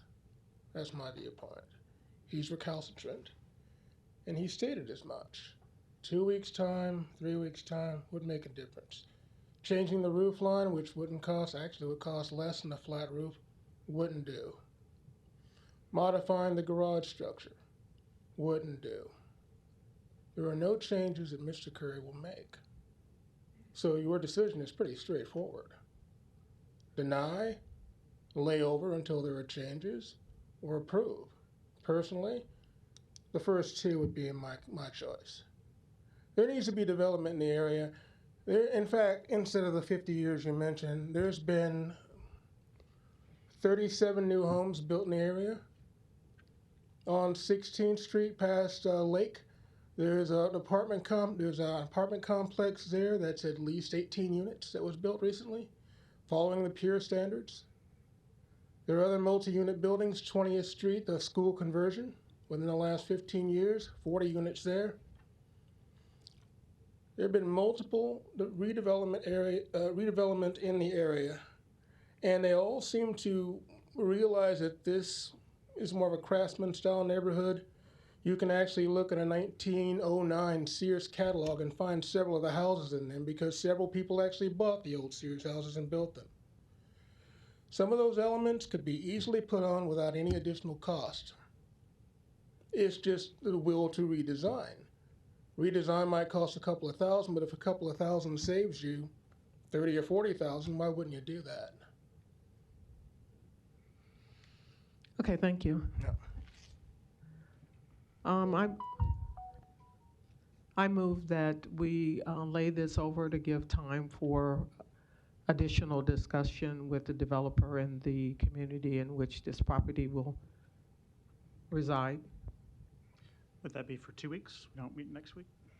That would be till the 27th would be 1 week, well, 2 weeks, yeah, because we're not, yeah. Okay. The 27th, yes. Okay, so there's a motion to lay over for 2 weeks. I'll second to keep that on the floor. Mr. Harding, you're recognized.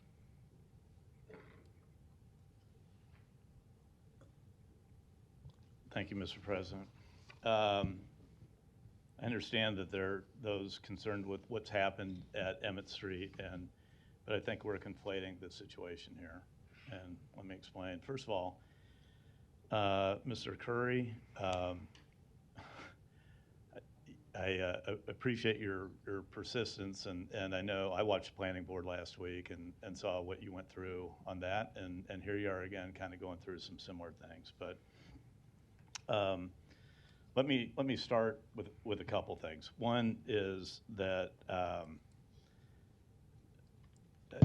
hear a lot about the community engagement, and then I hear about some of the outreach that has been done, some of the lack of organized neighborhood associations. But as it relates to making sure that the message is out there, this has been out there since November of 2023, so November of last year.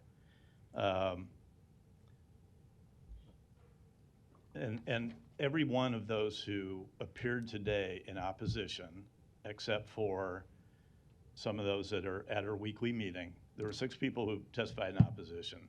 3 people are usually at our weekly meeting, but 3 people who are here today testified back in November against this project. So to Mr. Curry's point, whether it's 2 weeks, 2 months, 2 years, there's I don't think there's going to be changes that are going to be made that are going to appease or satisfy those who are in opposition. And here's the plan that was submitted to the planning department, which then moved to the planning board back in November of 26. Contrary to, and I've said this before, and I'm going to say it again, sorry. My wife's an architect, I am not. And I've learned to stay in my lane for the most part, but I'm going to venture out of my lane a little bit here today, because in discussing with the planning board, or I'm sorry, the planning department, when you're talking about being compatible or fitting in with the design standard or the design of the neighborhood, you're not looking to replicate or duplicate every single item or every single home that's on that block. Because like each of us, we have all of our own individual traits that we bring to the table, but that's what makes up the neighborhood, is not only the differences, but some of those similarities. And so as it relates to, and I'm sorry, Don, if you wouldn't mind, if you could put up on the Elmo there, the plan that was submitted to the planning board in November, and just some of the elevations.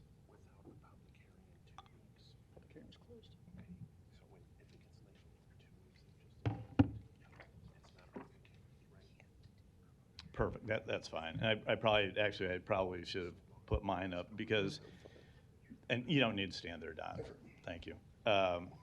There's certain things that, like the cornice that you see at the top of the building, the head trims on the windows, the front porch element, the horizontal trim, more windows facing the front.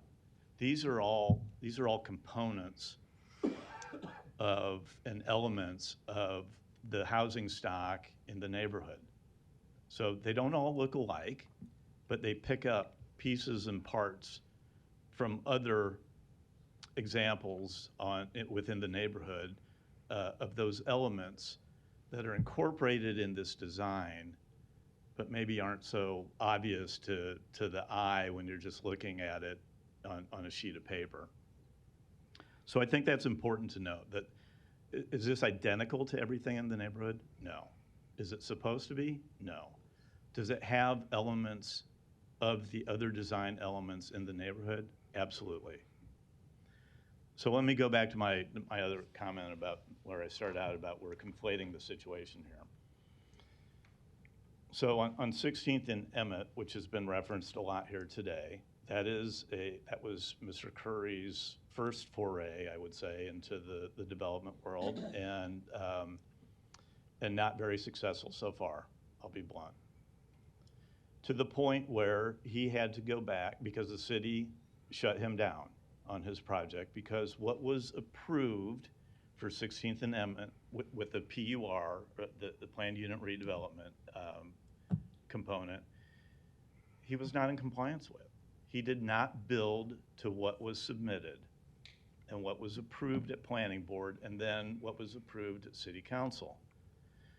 So he was stopped on that project, and rightly so, to the point where he then made an application to the Planning Department to go to the Planning Board with a major amendment to the PUR. And that was last Wednesday. And the Planning Department recommended denial. The Planning Board denied it. I think it was unanimous. Which also means that if Mr. Curry were to bring that to the next step, which would be the council, he would actually need 5 votes to have that approved. And I've told Mr. Curry in our conversations that if that came to us today, I would flat out say no. Because what was originally submitted, what was originally discussed, what was originally approved is not what he built. But this is a different project. Did he fail? Not fail. You have not delivered on the first project. But this, in my mind, is a different project. And I got to tell you, I'm probably sitting next to a guy who probably knows better than I how many developers there have been in Omaha and elsewhere that have had failed projects coming out of the gate or have had to declare bankruptcy 2 or 3 times. But I'd also tell you one of those developers is probably one of the largest developers of multifamily in Omaha today. So Mr. Curry, to his credit, I think has said, look, it's on me. 16th and Emmett is on me. I'm going to work that out. I'm going to figure that out. But that's not what we're here to discuss today. We're talking about 16th and Spencer. He has gone through the process. There's been plenty of public engagement and engagement opportunities. And because of the fact that there aren't many organized neighborhood associations, I think there has been some outreach. And to Mr. Higgins, I think Mr. Higgins might have been a little hard on himself, but to his comments about, maybe we could have done more, yes, we always can look back and say we could have done more. But I think to have the open house, to also know that this has been in front of the public since at least last November of 23, that this is, there's been that opportunity to have those engagements. And looking at the notices that were sent out, I know I didn't get a chance to go through all of it right now, but I do know that Mrs. Fant, who lives across the street, did receive notice of this back in November, or actually it probably would have been in October for the November Planning Board. But it's easy to conflate the situation with what's happened at 16th and Emmett. But what we are being asked to consider today is what's at 16th and Spencer. And again, that's been through Planning Department's approval, or recommendation for approval to the Planning Board. The Planning Board has approved it. I understand that some might have concern with the ability to deliver, but I believe Mr. Curry. He's owned up to 16th and Emmett. He knows the process now. He knows what has been, and actually what was submitted. The Planning Department made some additional recommendations for approval of the PUR, which was to include the primary material needed to include more brick, and that was to wrap the brick around the adjacent sides to at least 15 feet.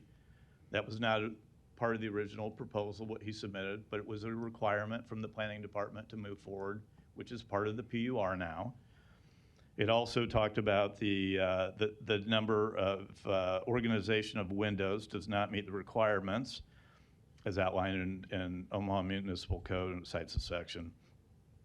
So additional windows to the front facade to meet or exceed the 15% needed to be added. The composition of the windows needs to express an orderly system both vertically and horizontally. So part of my point is that what was originally submitted and what was discussed with Mr. Curry as components or requirements to move forward to make it even more compatible with the neighborhood. And that's why you have a PUR, so that you have that document to say, this is what you need to build to. And again, what happened at 16th and Emmett is regrettable, but he's trying to work that out. That's not what we're here for today. So 2 weeks, 2 months, 2 years isn't going to make a difference about how those who are not in favor of this at this point isn't going to change. Time is money. And I think Mr. Curry deserves the opportunity to move forward on this project. He's complied with every requirement needed for this project. And I will vote against laying this over, and I will vote to move this forward if given the opportunity. Thank you. Mr. Hugg, you're recognized. Where are we? Come up to the podium, sir.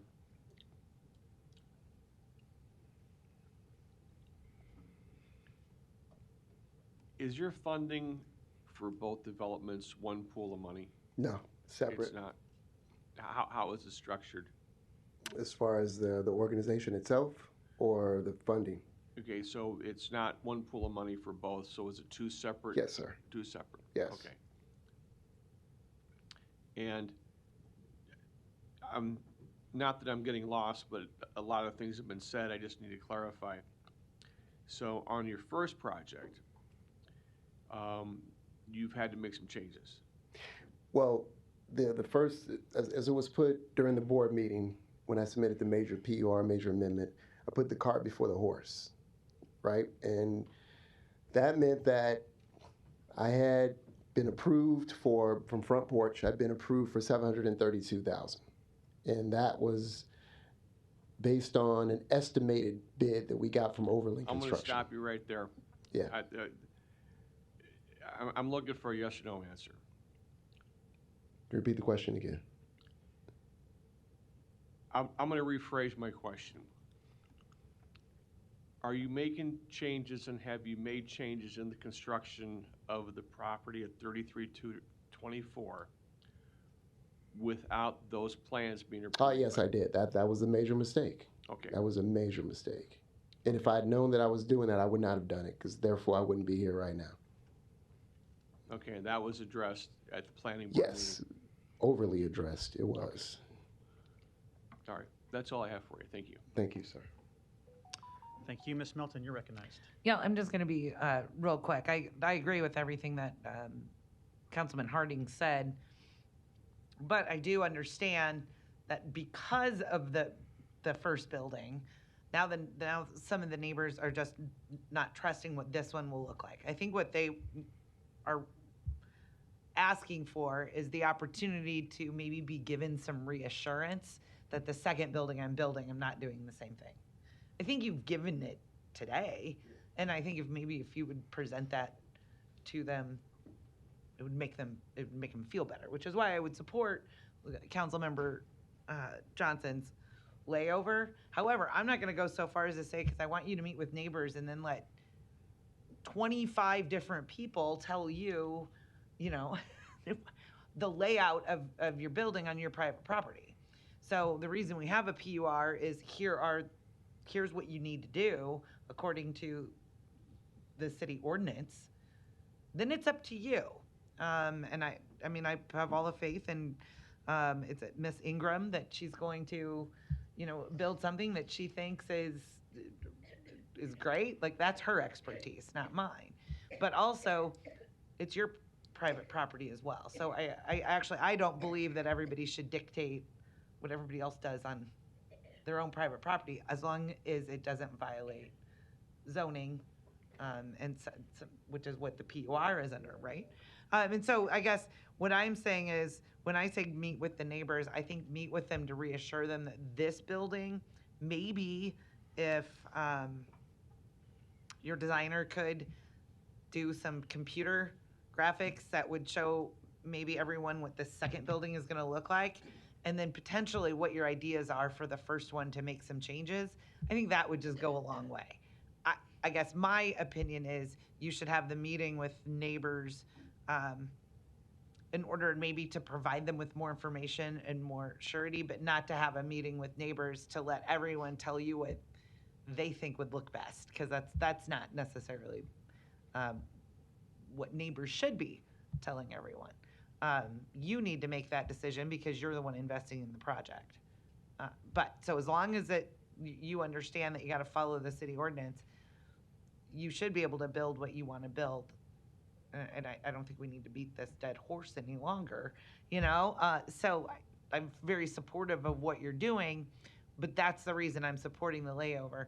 I think it's just maybe just to provide some better renderings of what the second building is going to look like, and maybe some of your options for the first building. And that I'll be voting for the project in 2 weeks. Thank you. Mr. Bigley. Thanks, Mr. President. I also am going to support the layover, not because I don't support your project. I rely on the excellent staff of the city planning department. If I got a question for the developer, I would call the developer. I talked to constituents, some of them are here today, that live in District 2.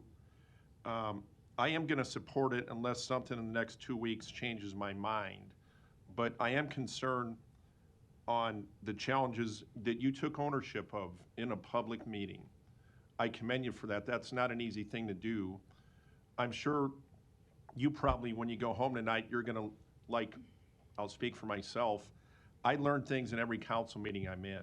And I'm sure you as a human being that wants to do betterment in your community, and a lot of the folks that are here today that are upset or have challenges with what you're doing, or applauding what you're doing for affordable units in North Omaha, somebody by your own account that you grew up close by where you're developing, right? So you took ownership of your mistakes. It's a great thing that you did that. I really do believe that you learned from them, and you're learning today probably from the challenges you had as you want to better your community that you grew up in. So I am going to support the layover for 2 weeks. I got some questions for the planning department that I can't get answered right now. That's another reason I want to lay it over, because I do want to get some things clear in my mind on the different things we discussed today. But I do thank you for investing in your community for affordable housing that is in desperate need in the community, in the country for that matter. But that's my reasons for wanting to lay this over, that I'll be supporting the layover. And I'll look forward to in 2 weeks, and hopefully, as Councilmember Melton put it, that you're not going to change a lot of minds probably. I've been in those meetings in my district, but talk less and listen more. That's the best advice, I think, to listen to people that live in the area, live in that community, and we'll see you in 2 weeks. Thanks. Thank you. Mr. Rowe. Thank you, Mr. President. I agree with a few things that Mr. Begley said and a lot of what Mr. Harding said. I also trust and believe in our planning department, and I trust the 7 members on the planning board. And as Mr. Harding said, this is a separate issue than what is going on 16th and Emmett. And so I find it hard, I'm going to find it hard to not approve this ordinance on Spencer, on 16th and Spencer, just because I think they stand alone. And you came with humility and talked about Emmett Street, and I think you do have to reach out to the community. You're going to need to go hard on community engagement on the next proposal for Emmett Street, for the proposal on Wirt Street, the proposal on Burdette Street. mean, those are all, you've learned that lesson as well as the other lessons, but I think these stand alone. I'll vote no on the layover. I think it's not going to really change anybody's mind. I think we can just make a decision today and go forward with a trust that you are going to engage in with the community on those future projects in a better manner than you did in these past. Thank you. There's no further lights. There's a motion to lay over for 2 weeks and a second. Roll call. Harding. Hug. Johnson. Melton. Rowe. Bagley. Mr. President. Yes. Motion passed 5-2. Thank you for your testimony. Item 29, a resolution to approve the no-dough tax increment financing redevelopment project plan located southeast of Nicholas and 12th Streets in an amount up to $1,902,663. Public hearing and vote on number 29 is today. Proponents, please.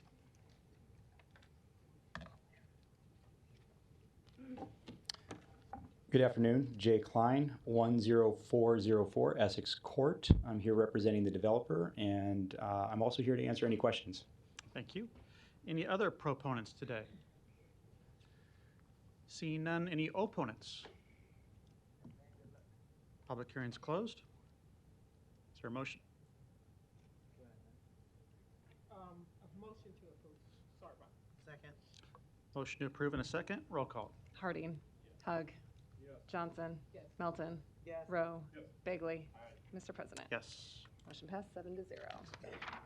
Item 30, a resolution to approve the Walter Apartments Tax Increment Financing Redevelopment Project Plan located at 807 South 50th Street in an amount up to $1,938,647. Public hearing and vote on number 30 is today. Proponents, please. Good afternoon, Ryan Spellman, 9951 Harney Parkway North. The property in question is the southeast corner of 50th and Leavenworth. You probably know it as a very rundown, vacant, former coin-operated laundromat. The proposal is for 58 new market rate units, 5-story building. I'm the developer of the project, and I look forward to taking your questions. Thank you. Thank you. Any other proponents? Seeing none, any opponents? Public hearing is closed. Mr. Bagley, you're recognized. Thanks, Mr. President Ryan. Good afternoon. Good afternoon. I won't take too much of your time or the council's time, but in this project, as you described on 50th and Leavenworth Street, it's kind of a rundown eyesore. It's been for quite a while. So you and I met back in May, and we met a couple times since then. You did all the things that you asked what I can do to help you. You did the outreach, talked to the neighborhood association. I actually met with one of the, Jen Bauer from Exarban Elmwood after you had reached out to her on my behalf. Yes, sir. And had a good chat with her that she confirmed everything that you and I had talked about that you needed to do. So I'm going to be glad to make a motion to support this today and appreciate, I think you're a third generation Omaha kid investing in Omaha. So I got to ask you a hardball question. Where did you get the name the Walter Apartments from? That's a great question. I appreciate you asking it. So both my great grandfather, Walter X. Spellman, and my grandfather, Walter B. Spellman, were both public servants who loved Omaha. They both served independently as Douglas County clerk. I believe Walter B., actually, my grandfather, died shortly into his third term as Douglas County clerk. So unfortunately, I never met these men, but they are actually, there's some sentimental connection to the project. They're buried in, not just in Holy Sepulchre Cemetery, but in the southwest corner of Holy Sepulchre, about 100 feet north of this project, along with my great-great-grandfather and several other members of the Spellman family. So a little Omaha and family history for you and connection to the project. And is there the next generation of Walter as well? There is. We've got Walter Patrick. He's about 15 months old, and maybe he'll be doing this someday. So. Okay, so with the connection of Omaha you described, from resting in peace across the street, you're putting their names and your son's name Yes, sir. on it. I'm assuming you're going to have a lot of pride in the development for the investment in Midtown and the urban core that we're building, that you're putting your footprint of the name of what is beholden to you and your family. Absolutely, and I appreciate that very much. That is absolutely true, as with every project that I do here in Omaha. I was, of course, born and raised here. I am not a developer who is building and turning these things and flipping them. I'm in it for the long term, and that's been my track record thus far. So thank you. Thanks for coming down today. All right. Again, I'll make a motion to approve this. Thanks, Mr. President. Thanks. Motion and a second to approve. Thanks for sharing that family story. Roll call. Harding. Yes. Hug. Yes. Johnson. Yes. Melton. Yes. Rowe. Yes. Bagley. Aye. Mr. President. Yes. Motion passed 7-0. Item 31, a resolution to approve an amendment to the Moxie Hotel Tax Increment Financing Redevelopment Project Plan located at 409 South 12th Street to add an enhanced employment area. Public hearing and vote on number 31 is today. Proponents, please. Good afternoon, Patrick Bartman, 1700 Farnham Street, here on behalf of the developer of the Moxie Hotel. Here to respectfully request an amendment to the existing TIF redevelopment plan to incorporate a designation of the project area as an enhanced employment area in order to utilize the general business occupation tax. Happy to answer any questions. Thank you. Any other proponents? Seeing none, any opponents? Public hearing's closed. Ms. Johnson. Thank you, Mr. President. Motion to approve. Second. Motion and a second. Roll call. Harding. Yes. Hug. Johnson. Yes. Melton. Yes. Rowe. Bagley. Mr. President. Yes. Motion passed 7-0. Item 32, a resolution to approve the Second Amendment to the Atlas Tax Increment Financing Redevelopment Project Plan located at 1609 Binney Street and 2922 North 16th Street. Public hearing and vote on number 32 is today. Proponents, please. Lawrence Butler, owner developer, LT Butler Engineers, 4809 Northwest Radio Highway. This is a second amendment to the TIF. There's two buildings in this. One is 1609 Binney Street, known as the Alice Apartments. The other one is 2922 North 16th Street, which is known as Grand Theater Storefront. Alice Apartments were completed in 2022. Both of these buildings are historic.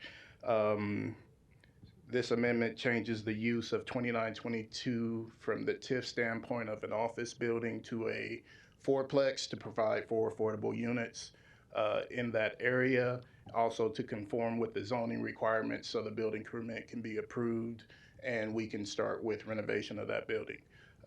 Here to ask for approval and any questions that you may have. Thank you. Any other proponents? Seeing none, any opponents? Public hearing's closed. Ms. Johnson. Yes, Mr. President. Motion to approve. Second. Motion and a second. Roll call. Harding. Hug. Johnson. Melton. Rowe. Bagley. Mr. President. Yes. Motion passed 7-0. Thank you. Thanks. Item 33, a resolution to approve a special use permit to allow scrap and salvage services in the HI district located northeast of 28th Avenue and Deer Park Boulevard. Planning Board and Planning Department recommend approval. Public hearing and vote on number 33 is today. Proponents, please. Afternoon, Joe Detlefs, 10836 Old Mill Road. I'm here representing the applicant and available to answer any questions. Thank you. Any other proponents? Seeing none, any opponents? Public hearing is closed. Second. Motion to approve in a second. Roll call. Harding. Hug. Johnson. Melton. Rowe. Bagley. Mr. President. Yes. Motion passed 7-0. Consent agenda. Any member of the City Council may cause any item placed on the consent agenda to be removed. Items removed from the consent agenda shall be taken up by the City Council immediately following the consent agenda in the order in which they were removed unless otherwise provided by the City Council Rules of Order. The public hearing on agenda item 34 was held on February 6th. There's no further lights. Is there a motion? Move the approval. There's a motion and a second.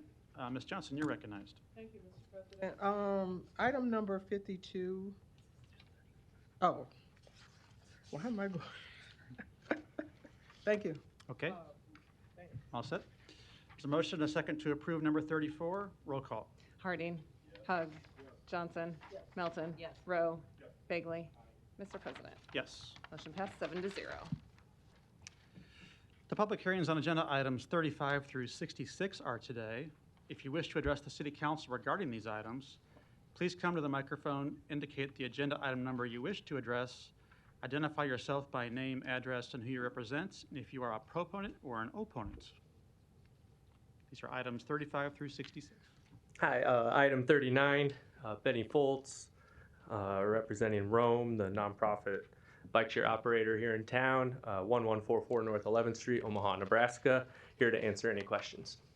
Thank you. And thank you for the tour of Heartland B-Cycle last week. Impressive Bike share. operation. Bike share. Gotta get the branding right. I know that's important. Any other testifiers on these items? Seeing none, public hearings are closed. Ms. Johnson, you're recognized. I wanted to talk about item number 52. Okay. Bob Stubbe, Public Works. Thank you. Mr. Stubbe, I'm looking, I've gotten some calls, questions regarding the why as to why these, the recommendation for each of these speed limits.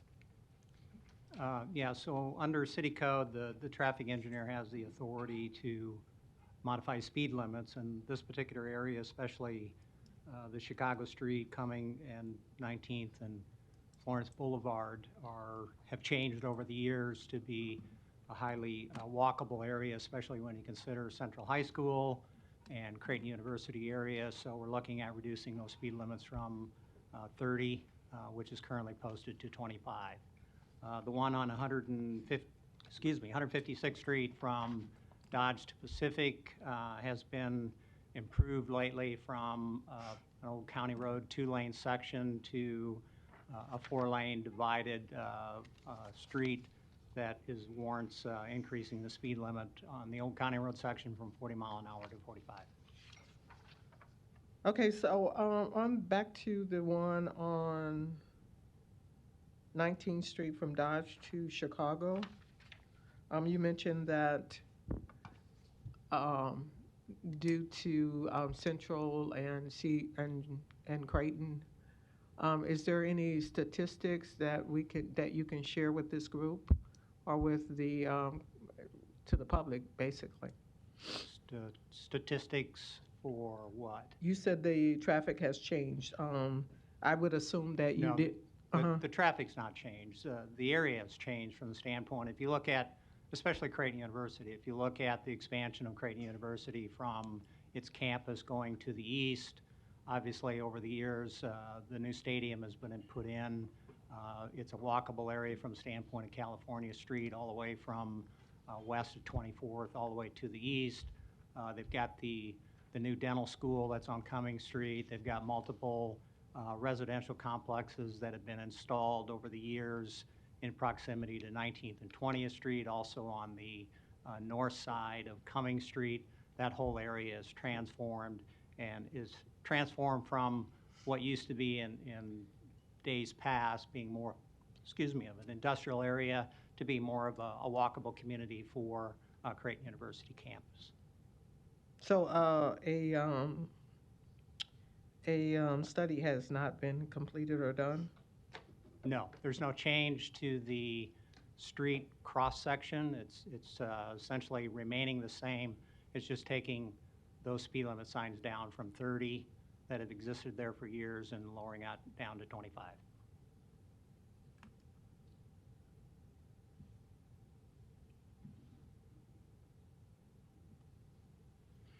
So similar questions regarding Florence Boulevard to Chicago Street to Cumming? Same situation. Okay. Thank you. You're welcome. Thank you. Second. There's a motion and a second to approve these items. No further lights. Roll call. Harding. Hug. Yes. Johnson. Yes. Melton. Yes. Rowe. Yep. Bagley. Aye. Mr. President. Yes. Motion passed 7-0.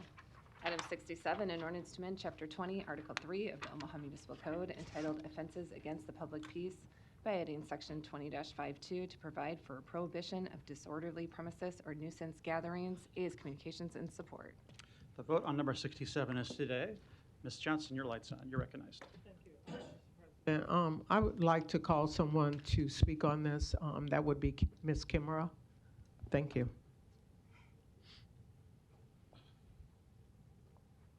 Hello, council members. Kimura Snipes, 1729 South 12th Street, Omaha, Nebraska, 68108. I really appreciate the last minute opportunity to speak on this item, especially since the public comment portion was last week. I'm aware of that. For some reason, when people want to express themselves without having to physically express themselves, oftentimes they call me. And so, because I have a high sense of responsibility, I felt an obligation to speak today. This ordinance was actually brought to my attention by several residents representing a little over 175 people and business owners in and around Omaha, from North Omaha, South Omaha, Millard, Rawson, even people who live in Bellevue. Of course, not only do I get the concerns, but I also get what we know as the tea. Tea such as why this ordinance may or may not have been created or who it may or may not have been designed to get rid of. That's neither here nor there for me. As someone who works her butt off to build trust between residents and the city and to bring the assets of our community together, and by assets I mean the residents, the associations, the businesses, reading over it did concern me. My first concern is that this ordinance causes, in my opinion, a serious government overreach by attempting to regulate what private property owners do and host on their own properties. This could deter businesses like bars and restaurants from doing business within the city out of fear for violating the ordinance. I also think about events such as the College World Series and other outdoor events that many of us are able to enjoy. A lot of that is put at risk as well. I would hate to let one organization or a couple be the reason for the lack of business for many, especially when that same business has not been on the radar for quite some time. And I just say that through my experience from attending Omaha 360 weekly, as I have since 2015. And there were a few months where an establishment was consistently being talked about and discussed.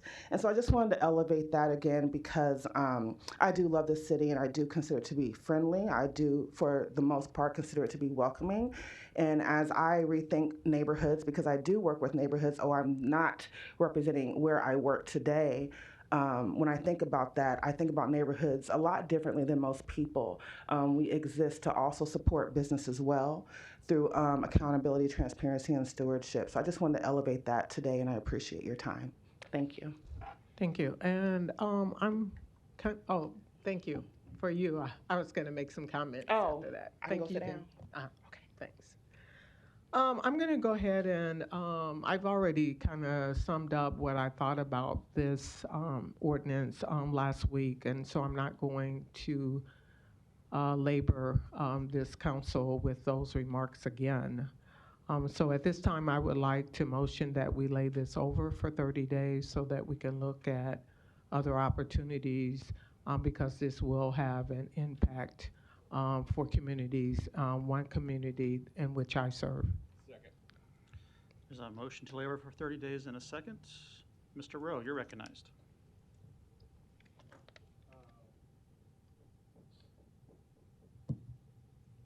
I have no comment. I was going to make a motion, but yeah, I'll let it go. I'll vote on the layover. Okay. Mr. Understood. Thank you. Mr. Bagley, you're recognized. Thanks, Mr. President. I made my comments last week regarding my feelings on this, and I appreciate Ms. Snipes coming down and all the work you do in the community and in the neighborhoods in general. So that's my comment. Thanks, Mr. President. Thank you. There are no further lights. There's a motion to labor for 30 days. And just to clarify, that'd be March 12th?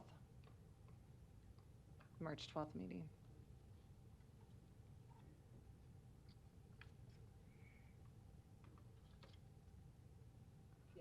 Okay. Thanks for that clarification. It'll be labored to March 12th. Roll call. Harding. No. Hug. Yes. Johnson. Yes. Melton. No. Rowe. No. Bagley. No. Mr. President. No. Second. There's a motion to approve in a second. Roll call. Harding. Yes. Hug. Yes. Johnson. No. Melton. Yes. Rowe. Yes. Bagley. Aye. Mr. President. Yes. Motion passed 6-1. Item 68, a resolution to approve Richard Pettit Drive as a commemorative street name on 16th Street from Cass Street to California Street. Public hearing and vote on number 68 is today. Proponents, please. Anyone here to speak to Richard Pettit Drive? All right, thank you. Any opponents? Seeing none, public hearing is closed. Ms. Johnson, you're recognized. Motion to approve. Second. There's a motion and a second to approve. Roll call.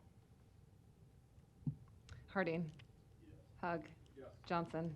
Melton. Rowe. Bagley. Mr. President. Yes. Motion passed 7-0. We'll just say it's a really good bakery. How's that? Next item. Item 69, an ordinance to amend sections 31-147 and 31-158 of the Omaha Municipal Code dealing with sewer use fees to provide for sewer service charges from January 1, 2023 through December 31, 2028. The public hearing on number 69 is today. Proponents, please. Seeing none, any opponents? Public hearing is closed.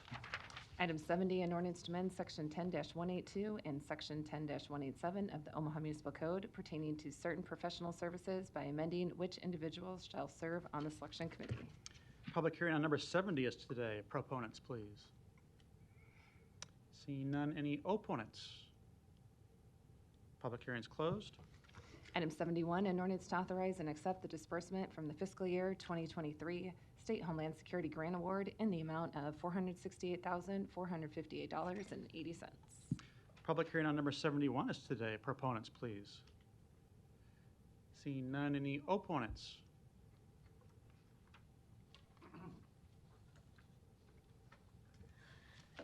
Larry Store, 5015 Lafayette Avenue, Omaha 68132.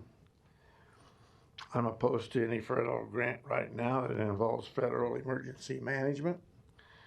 The reason being, there's an awful lot of patriotic citizens that firmly believe that we are in a state of emergency and that it may come down at any time where the government decides it's such a state of emergency that we no longer have our freedoms. It doesn't help when you rush for the federal grant money to help you do the things that you want to do under emergency acts. So I think you need to think it over and maybe refuse some of this information. The next few days are going to probably be very enlightening to every American because the word emergency is frocking up everywhere in every body, the legislative body, and we're getting kind of tired of it. Mr. Abraham Lincoln put a stop to some of that type of stuff during the Civil War under executive wartime powers. There may be some possibility that we are operating under something as referred to as continuation of governance. You may open your ears and think about what you might be hearing in the next recent few days. It might be a little bit longer than that. But there's an awful lot of people think it's any day now the federal government will say that's it. And we want you to be ready to say no. I know there's another item coming up that I want to comment a little more on that topic. Thank you. Any other opponents to number 71? Seeing none, public hearing is closed. Item 72, an ordinance to approve a purchase agreement with Bell Textron, Inc. for training services for the Omaha Police Department Air Support Unit. Public hearing on number 72 is today. Proponents, please. Seeing none, any opponents? Public hearing is closed. Items 73 through 78 are public hearings for the 2024 City of Omaha Charter Amendments for qualified electors to approve or reject at the statewide presidential primary election to be held on May 14th, 2024. Item 73, an ordinance to remove section 2.15, which describes the process for granting, extending, changing, or modifying the terms of franchises within the City of Omaha. Council members, as you know, and for members of the public that are watching, these are recommended city charter changes by our Charter Convention Committee. They, I believe, recommended about 20 or 3 recommendations some time ago. As a council, we discussed taking up the first few measures, which we did in 2022. And we discussed taking them in manageable amounts in the next few elections, the next election being the spring of 24, and could possibly consider more for November 24 if we so wish. So this would be the next, in my opinion, grouping of suggestions they recommended to us that are more of a cleanup in nature. I thought it'd be important to have Mr. Endenbosch give a short overview of what each one does so folks know what is being suggested. Mr. Indenbosch. Bernard Indenbosch, Deputy City Attorney. And you're correct, the next 6 draft ordinances are to put ballot questions before the public in the statewide primary election in May of 2024. 5 of them have not been to the electorate. The 6th item, which we'll talk about then, was part of a package of 3 changes, and I'll talk about that when that one comes up. The first matter before you is removing section or deleting section 2.15 of the charter, which does control franchises. The feeling is the state had adopted a number of laws regulating those franchises, and that it was nonsensical, and we'd had our power superseded, in fact, because of the state authority in the area. That's the basis of the recommendation by the Charter Convention in 2022. Thank you. Any other proponents to number 73? Seeing none, any opponents? Public hearing is closed. Item 74, an ordinance to amend section 3.12 to add stormwater management to the list of functions and programs assigned to the Public Works Department. Public hearing on number 74 is today. Mr. Indenbosch. Bernard Indenbosch, Deputy City Attorney. This is probably the most obvious of cleanup. It is section 3.12 of the charter describes what the function of the Public Works Department does. It omitted stormwater management, which has become a big part of what they perform. That must not have been one of the things that was considered back in 1957 when the charter was first authored. So it adds that particular function, which is obviously a significant function performed by our Public Works Department. So it just adds stormwater management to the list of assignments from the Public Works Department. About $2 billion worth at the moment. Any other proponents on this item? Luis Jimenez, 2709 Dewey Avenue. Omaha has been polluting the environment in so much that the city has to pay a I guess a fee to the government, U.S. government, and also to the state government. So they're buying into polluting, and it has to do with the management of our stormwaters. We have a lot of political entities that aren't regulated to benefit the environment, and I'm up here so I can tell you on this item that pollution is horrible with the wastewater. The pollution goes and it doesn't get cleared up until you get past Kansas City. That's how much pollution Omaha is putting into the Missouri River. You've known this, and it's going to take a lot of investment to clean it up. But I appreciate the fact that you said that this is a grouping of the proposed charter changes.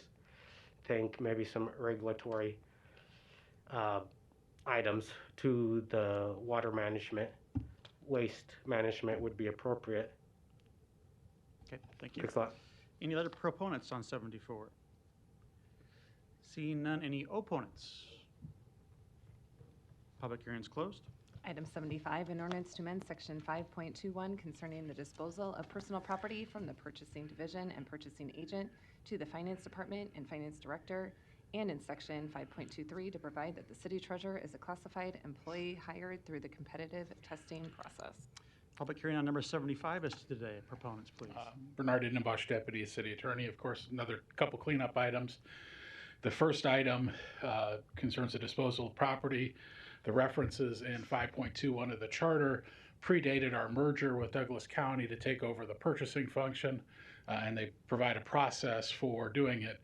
With the purchasing function being removed from the finance department, we felt it appropriate that that particular function goes to the finance department and finance director as opposed to a purchasing agent, which is no longer an employee of the city of Omaha.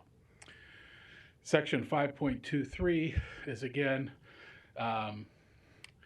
If we go back 15 years, the city of Omaha did not have a city treasurer. The county treasurer acted as the treasurer for both, or maybe 20 years. That was changed back in the charter in between 2005 and 2010. The reality is we've now created a city treasurer position which reports to the finance director. Like all of our positions, it's a classified service position, and this makes very specific that that particular position will be a classified city position that's hired through competitive testing as opposed through appointment. Thank you. Any other proponents? Seeing none, any opponents? Public hearing is closed. Item 76, an ordinance to amend Section 8.13 to establish the process to provide for an acting mayor in the event that a public disaster results in the death or disability of the mayor and the entire city council. Public hearing on number 76 is today. Proponents, please. Bernard Idenbosch, Deputy City Attorney. This particular recommendation by the Charter Convention recognized that there may be cases where there's a public disaster, and obviously at the time that they had their convention in 2022, you had some incidents that happened in 2020 between COVID as well as the George Floyd protests, where there was some potential concern that if for whatever reason there was a disability of the mayor and the council in its entirety, we didn't have anything in our system to provide for someone to temporarily run the government until such time as we could get new elected officials. And that's what this purports to do. And basically, if the mayor and the entire council, so all 8 of those people, are unable to perform their duties, a surviving member of the cabinet would act in that position contingent upon the length of service, and they would also have to be a citizen or a resident of the city of Omaha. So that was a concern that the Charter Convention had, and wanted really to address primarily what occurred with COVID in 2020 and some of the unusual things that occurred because of that. Thank you. Any other proponents? Seeing none, any opponents?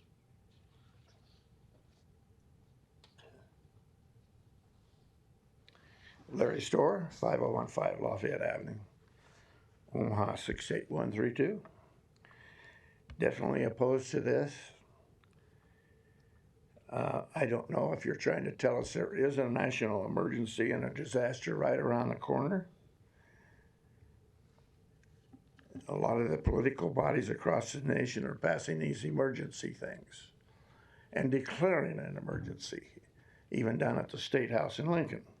Since an emergency exists, they say, that gives you powers to do what you ordinarily would not be able to do because you work for the citizens. The citizens do not work for you.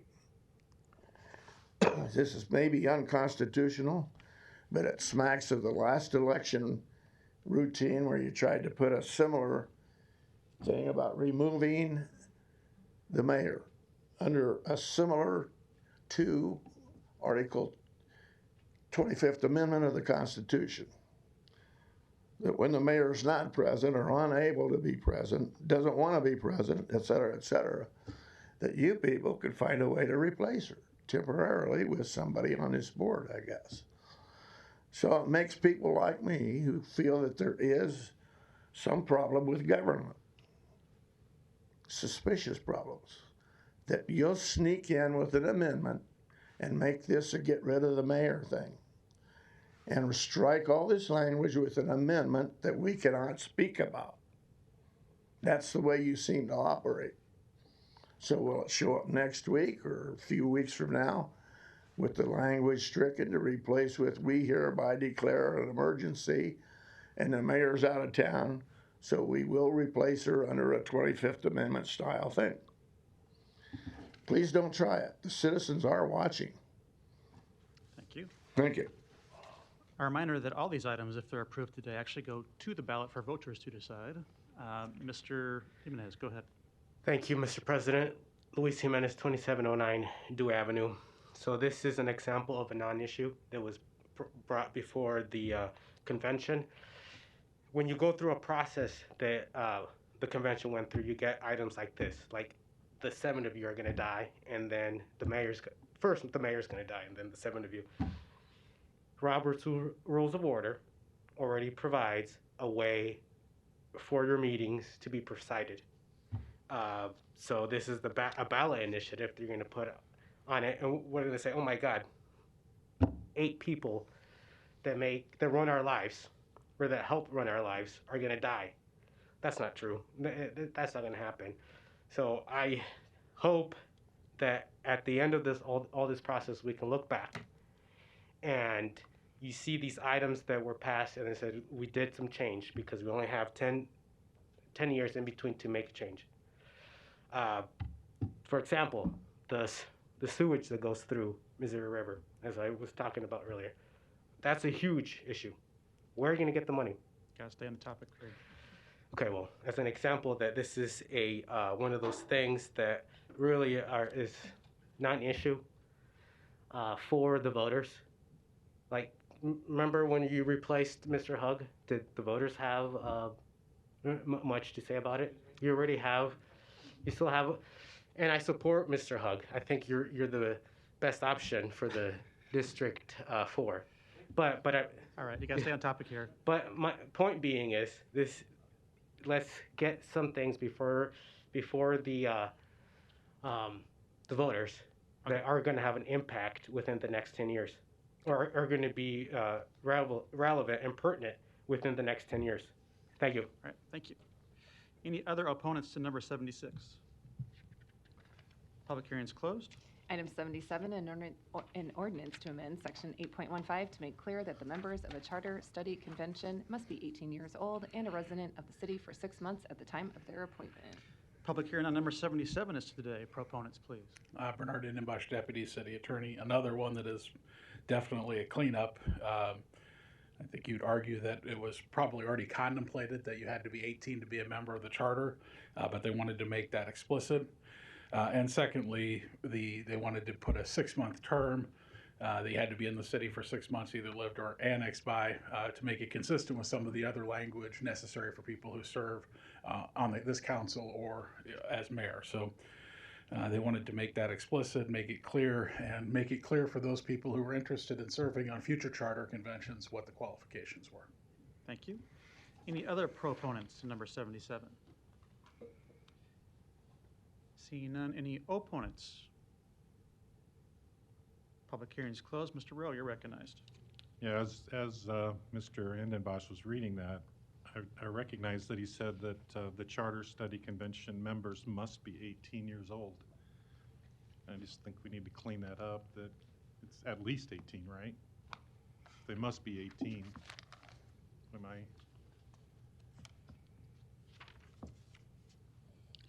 I appreciate your point. I think for purposes of statutory interpretation, must be 18 has meant at least 18 is how it's been interpreted across the board, and it mirrors language that we have in other parts of our charter. Okay, that's why I'm not an attorney.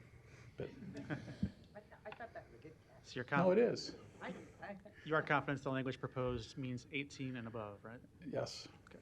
I mean, we can certainly make a we can certainly change and make it more clear if there's a concern. It'll be a relatively easy amendment to make. Just let me know. Okay. All right. Thank you. Next item. Item 78, an ordinance to amend Section 5.17 to increase the monetary amount for contracts which require City Council action from $20,000 to $50,000. Public hearing on number 78 is today. Proponents, please. So this is a little different than the items previous in that this particular change was on the ballot last time, but it was on a ballot question that included three different changes. In the last ballot question, it included a change that would increase the size of the city's cash reserve from 8% to 12%. It also included a change to 5.16 that changed the threshold for when we would have to go out from bidding to 20 to 50,000. And then the change that we're talking about here, which changes the threshold for what contracts have to be approved by this council and moves that from 20 to 50,000. This particular ballot question deals only with that change to 5.17 that addresses those contracts that need to come before the council, and it moves that from $20,000 to $50,000. That was originally proposed, quite frankly, to make it consistent with Douglas County and other governmental entities that have all increased their limits. Our $20,000 number has been in the charter since its inception in 1957. Obviously the feeling of the Charter Convention as things changed, but it was also a desire to become consistent with some of the other governmental entities. So I think there was some concern that perhaps those other two items that might have been on the ballot with this particular question may have had a negative influence, and so this will be on the ballot on its own for approval, for decision by the voters as to whether to make the change or not. Okay, thank you. Any other proponents? Seeing none, any opponents? Public hearing's closed. Non-action items, items 79 through 91, do not require public hearing or city council consideration at this meeting, but will be placed on a future agenda for public hearing and or vote. The reason for non-action is noted after the item on the agenda, as well as the date the item is expected to appear on agenda for consideration. Is there a motion to adjourn? Motion and a second. Roll call. Harding. Hug. No. Johnson. Yes. Melton. Yes. Rowe. Yes. Bagley. Aye. Mr. President. Yes. Motion passed 6-1. Meeting is adjourned at 4:41. And happy Valentine's Day, everybody.